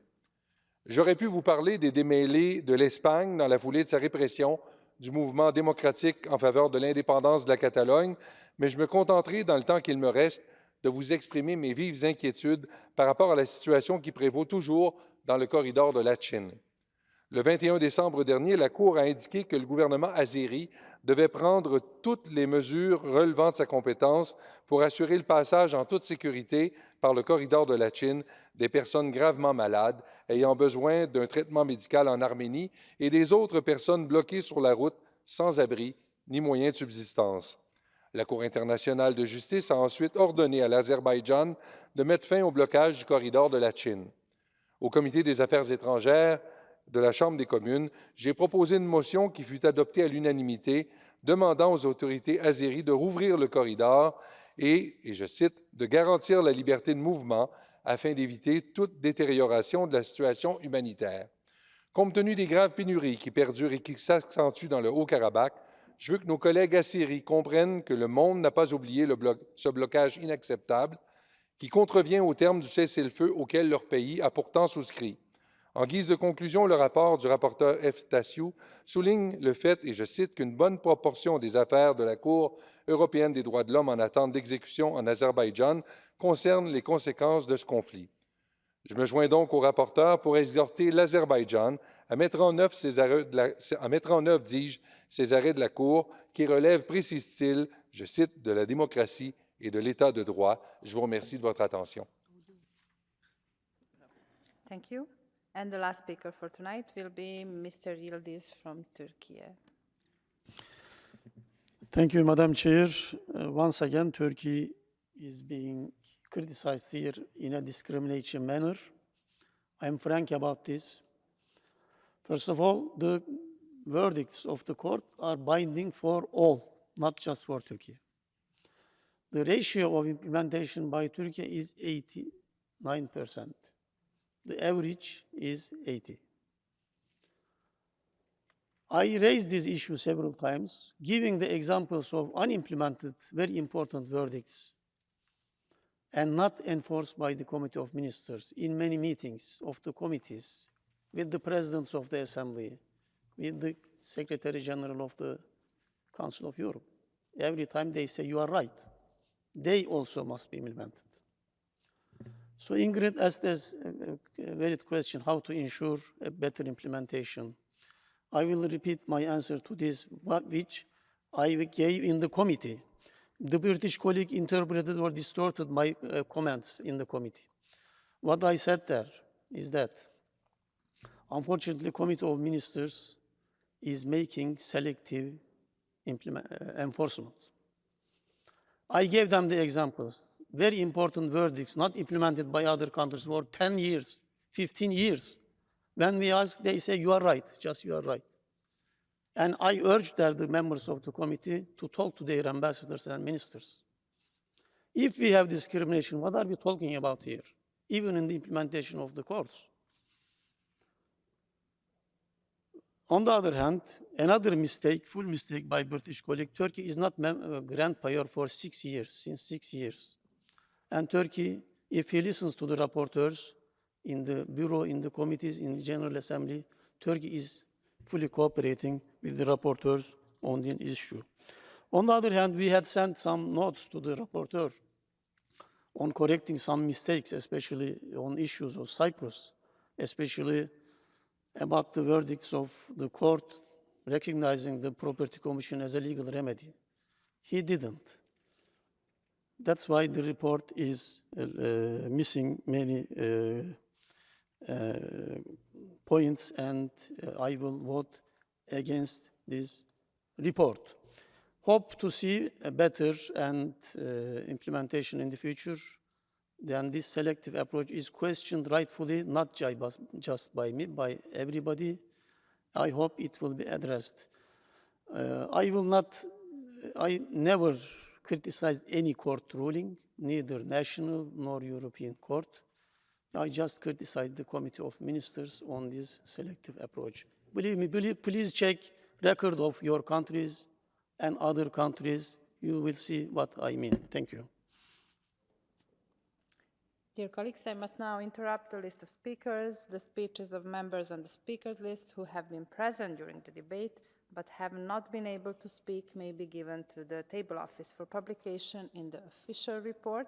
I remind colleagues that typewritten text must be submitted electronically no later than 4 hours after the list of speakers is interrupted. Typewritten texts are limited to 400 words. I call now Mr. Espatiu, rapporteur, to reply to the debate. As you know, you have 3 minutes. Thank you, Mrs. Chair. I would like to thank all of the speakers for their contribution and comments, which are very useful for this very serious and important issue we're discussing. I hope that in Reykjavik summit there will be some judgments and some decisions that will help the whole procedure and process of the implementation of the court's judgments. I had the chance to see the Kavala, to listen to you, especially about the Kavala case. In paragraphs 68 and 115 of my report, we mention the case, and also in the resolution, paragraph 7.16, we mention clearly that there must be some measures to be taken for Mr. Kavala in order to have the interim measures and the final judgments implemented regarding his unlawful detention. There is always the political will, which sometimes is not available. And believe me, I wish, some of us, we always wish that the implementation of the judgments was something which could emanate from the court or even the Parliamentary Assembly, but it's not the case. The people who signed the convention decided that the implementation is a political matter, and that we can understand the trade-off sometimes they give the impression of trade-off between the national interest and the need to implement the judgments and apply the rule of law. In conclusion, notwithstanding whatever structural, systemic, financial, political, or whatever constitutional obstacle or priority may exist, our primordial responsibility is the effective implementation of court judgments. As stated yesterday, I quote by the President of the Court, "Unexecuted judgments undermine the authority and functioning of the convention system. When the root cause of a systemic problem at national level remains untreated, the court will continue to receive cases with the same violations." That's why maybe the very large number of applications before the court may be the result of these unimplemented cases. I would like, finishing, to thank the Secretariat, the national delegations who helped me during the hearings here or in Azerbaijan and in Romania. I would like to especially to thank Mrs. Hurricane and, of course, Mrs. Agnieszka Sklana for the past months for their assistance for the report. Thank you very much. Thank you. I believe that the Vice Chairperson of the committee, Mr. Davor-Ivo-Stier, would like to speak. You have also 3 minutes. Thank you, Chair. Dear colleagues, let me start by noting the unanimous support of the committee for the rapporteur's meticulous work in this report on the implementation of judgments of the European Court of Human Rights. This subject is a priority for the Assembly and for the organization. In that spirit, I am pleased to know that this is also a priority for the preparatory work for the forthcoming summit. In committee, including our subcommittee on the implementation of the Court's judgment, we will endeavour to ensure that the Assembly can develop appropriate mechanisms to support the swift and effective implementation of court judgments. This is at the heart of this organization's work to ensure respect for human rights, the rule of law and democracy in Europe. As the resolution makes clear, it is vitally important that states establish effective national coordination mechanisms to enable them to implement the Court's judgments in a timely and effective manner.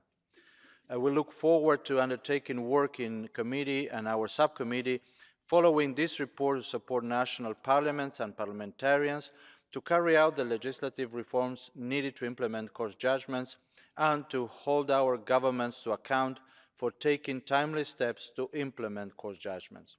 With this in mind, I invite all of you here to reflect on what more we can do individually and collectively to improve the swift and effective implementation of judgments in our own countries. in this light, I look forward to continuing this work following this report and the summit. I congratulate the rapporteur.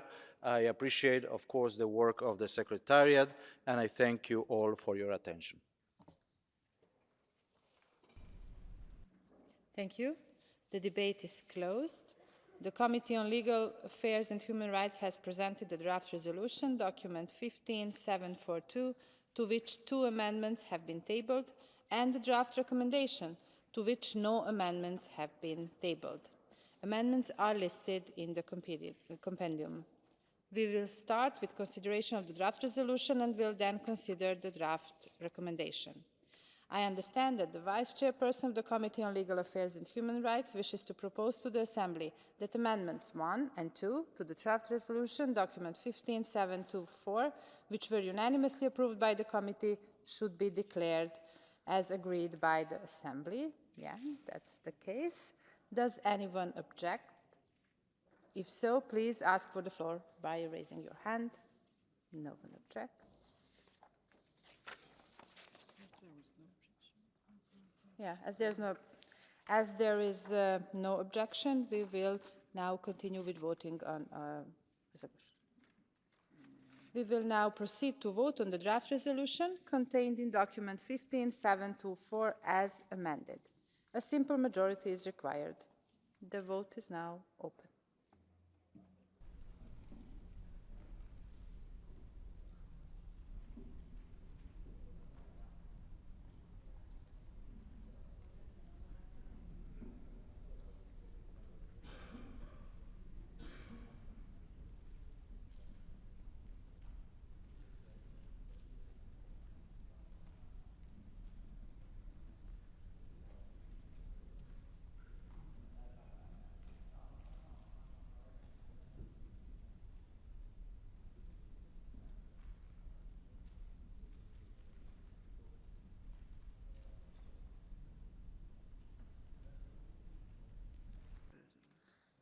I close the vote. No. Or no? No. Sorry. Something is happening with the system.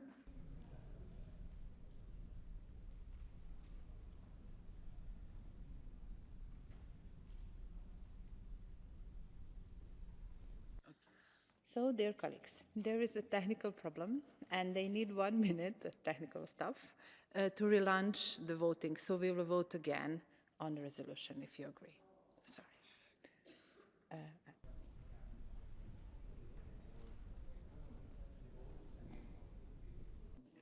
The vote is open.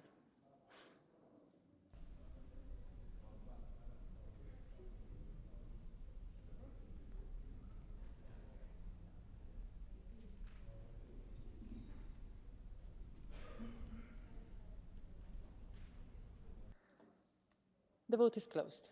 I call for the result to be displayed. The draft resolution as amended in document 15724 is adopted. We will now proceed to vote on the draft recommendation contained in document 15724. As you know, 2/3 majority is required. The vote is now open.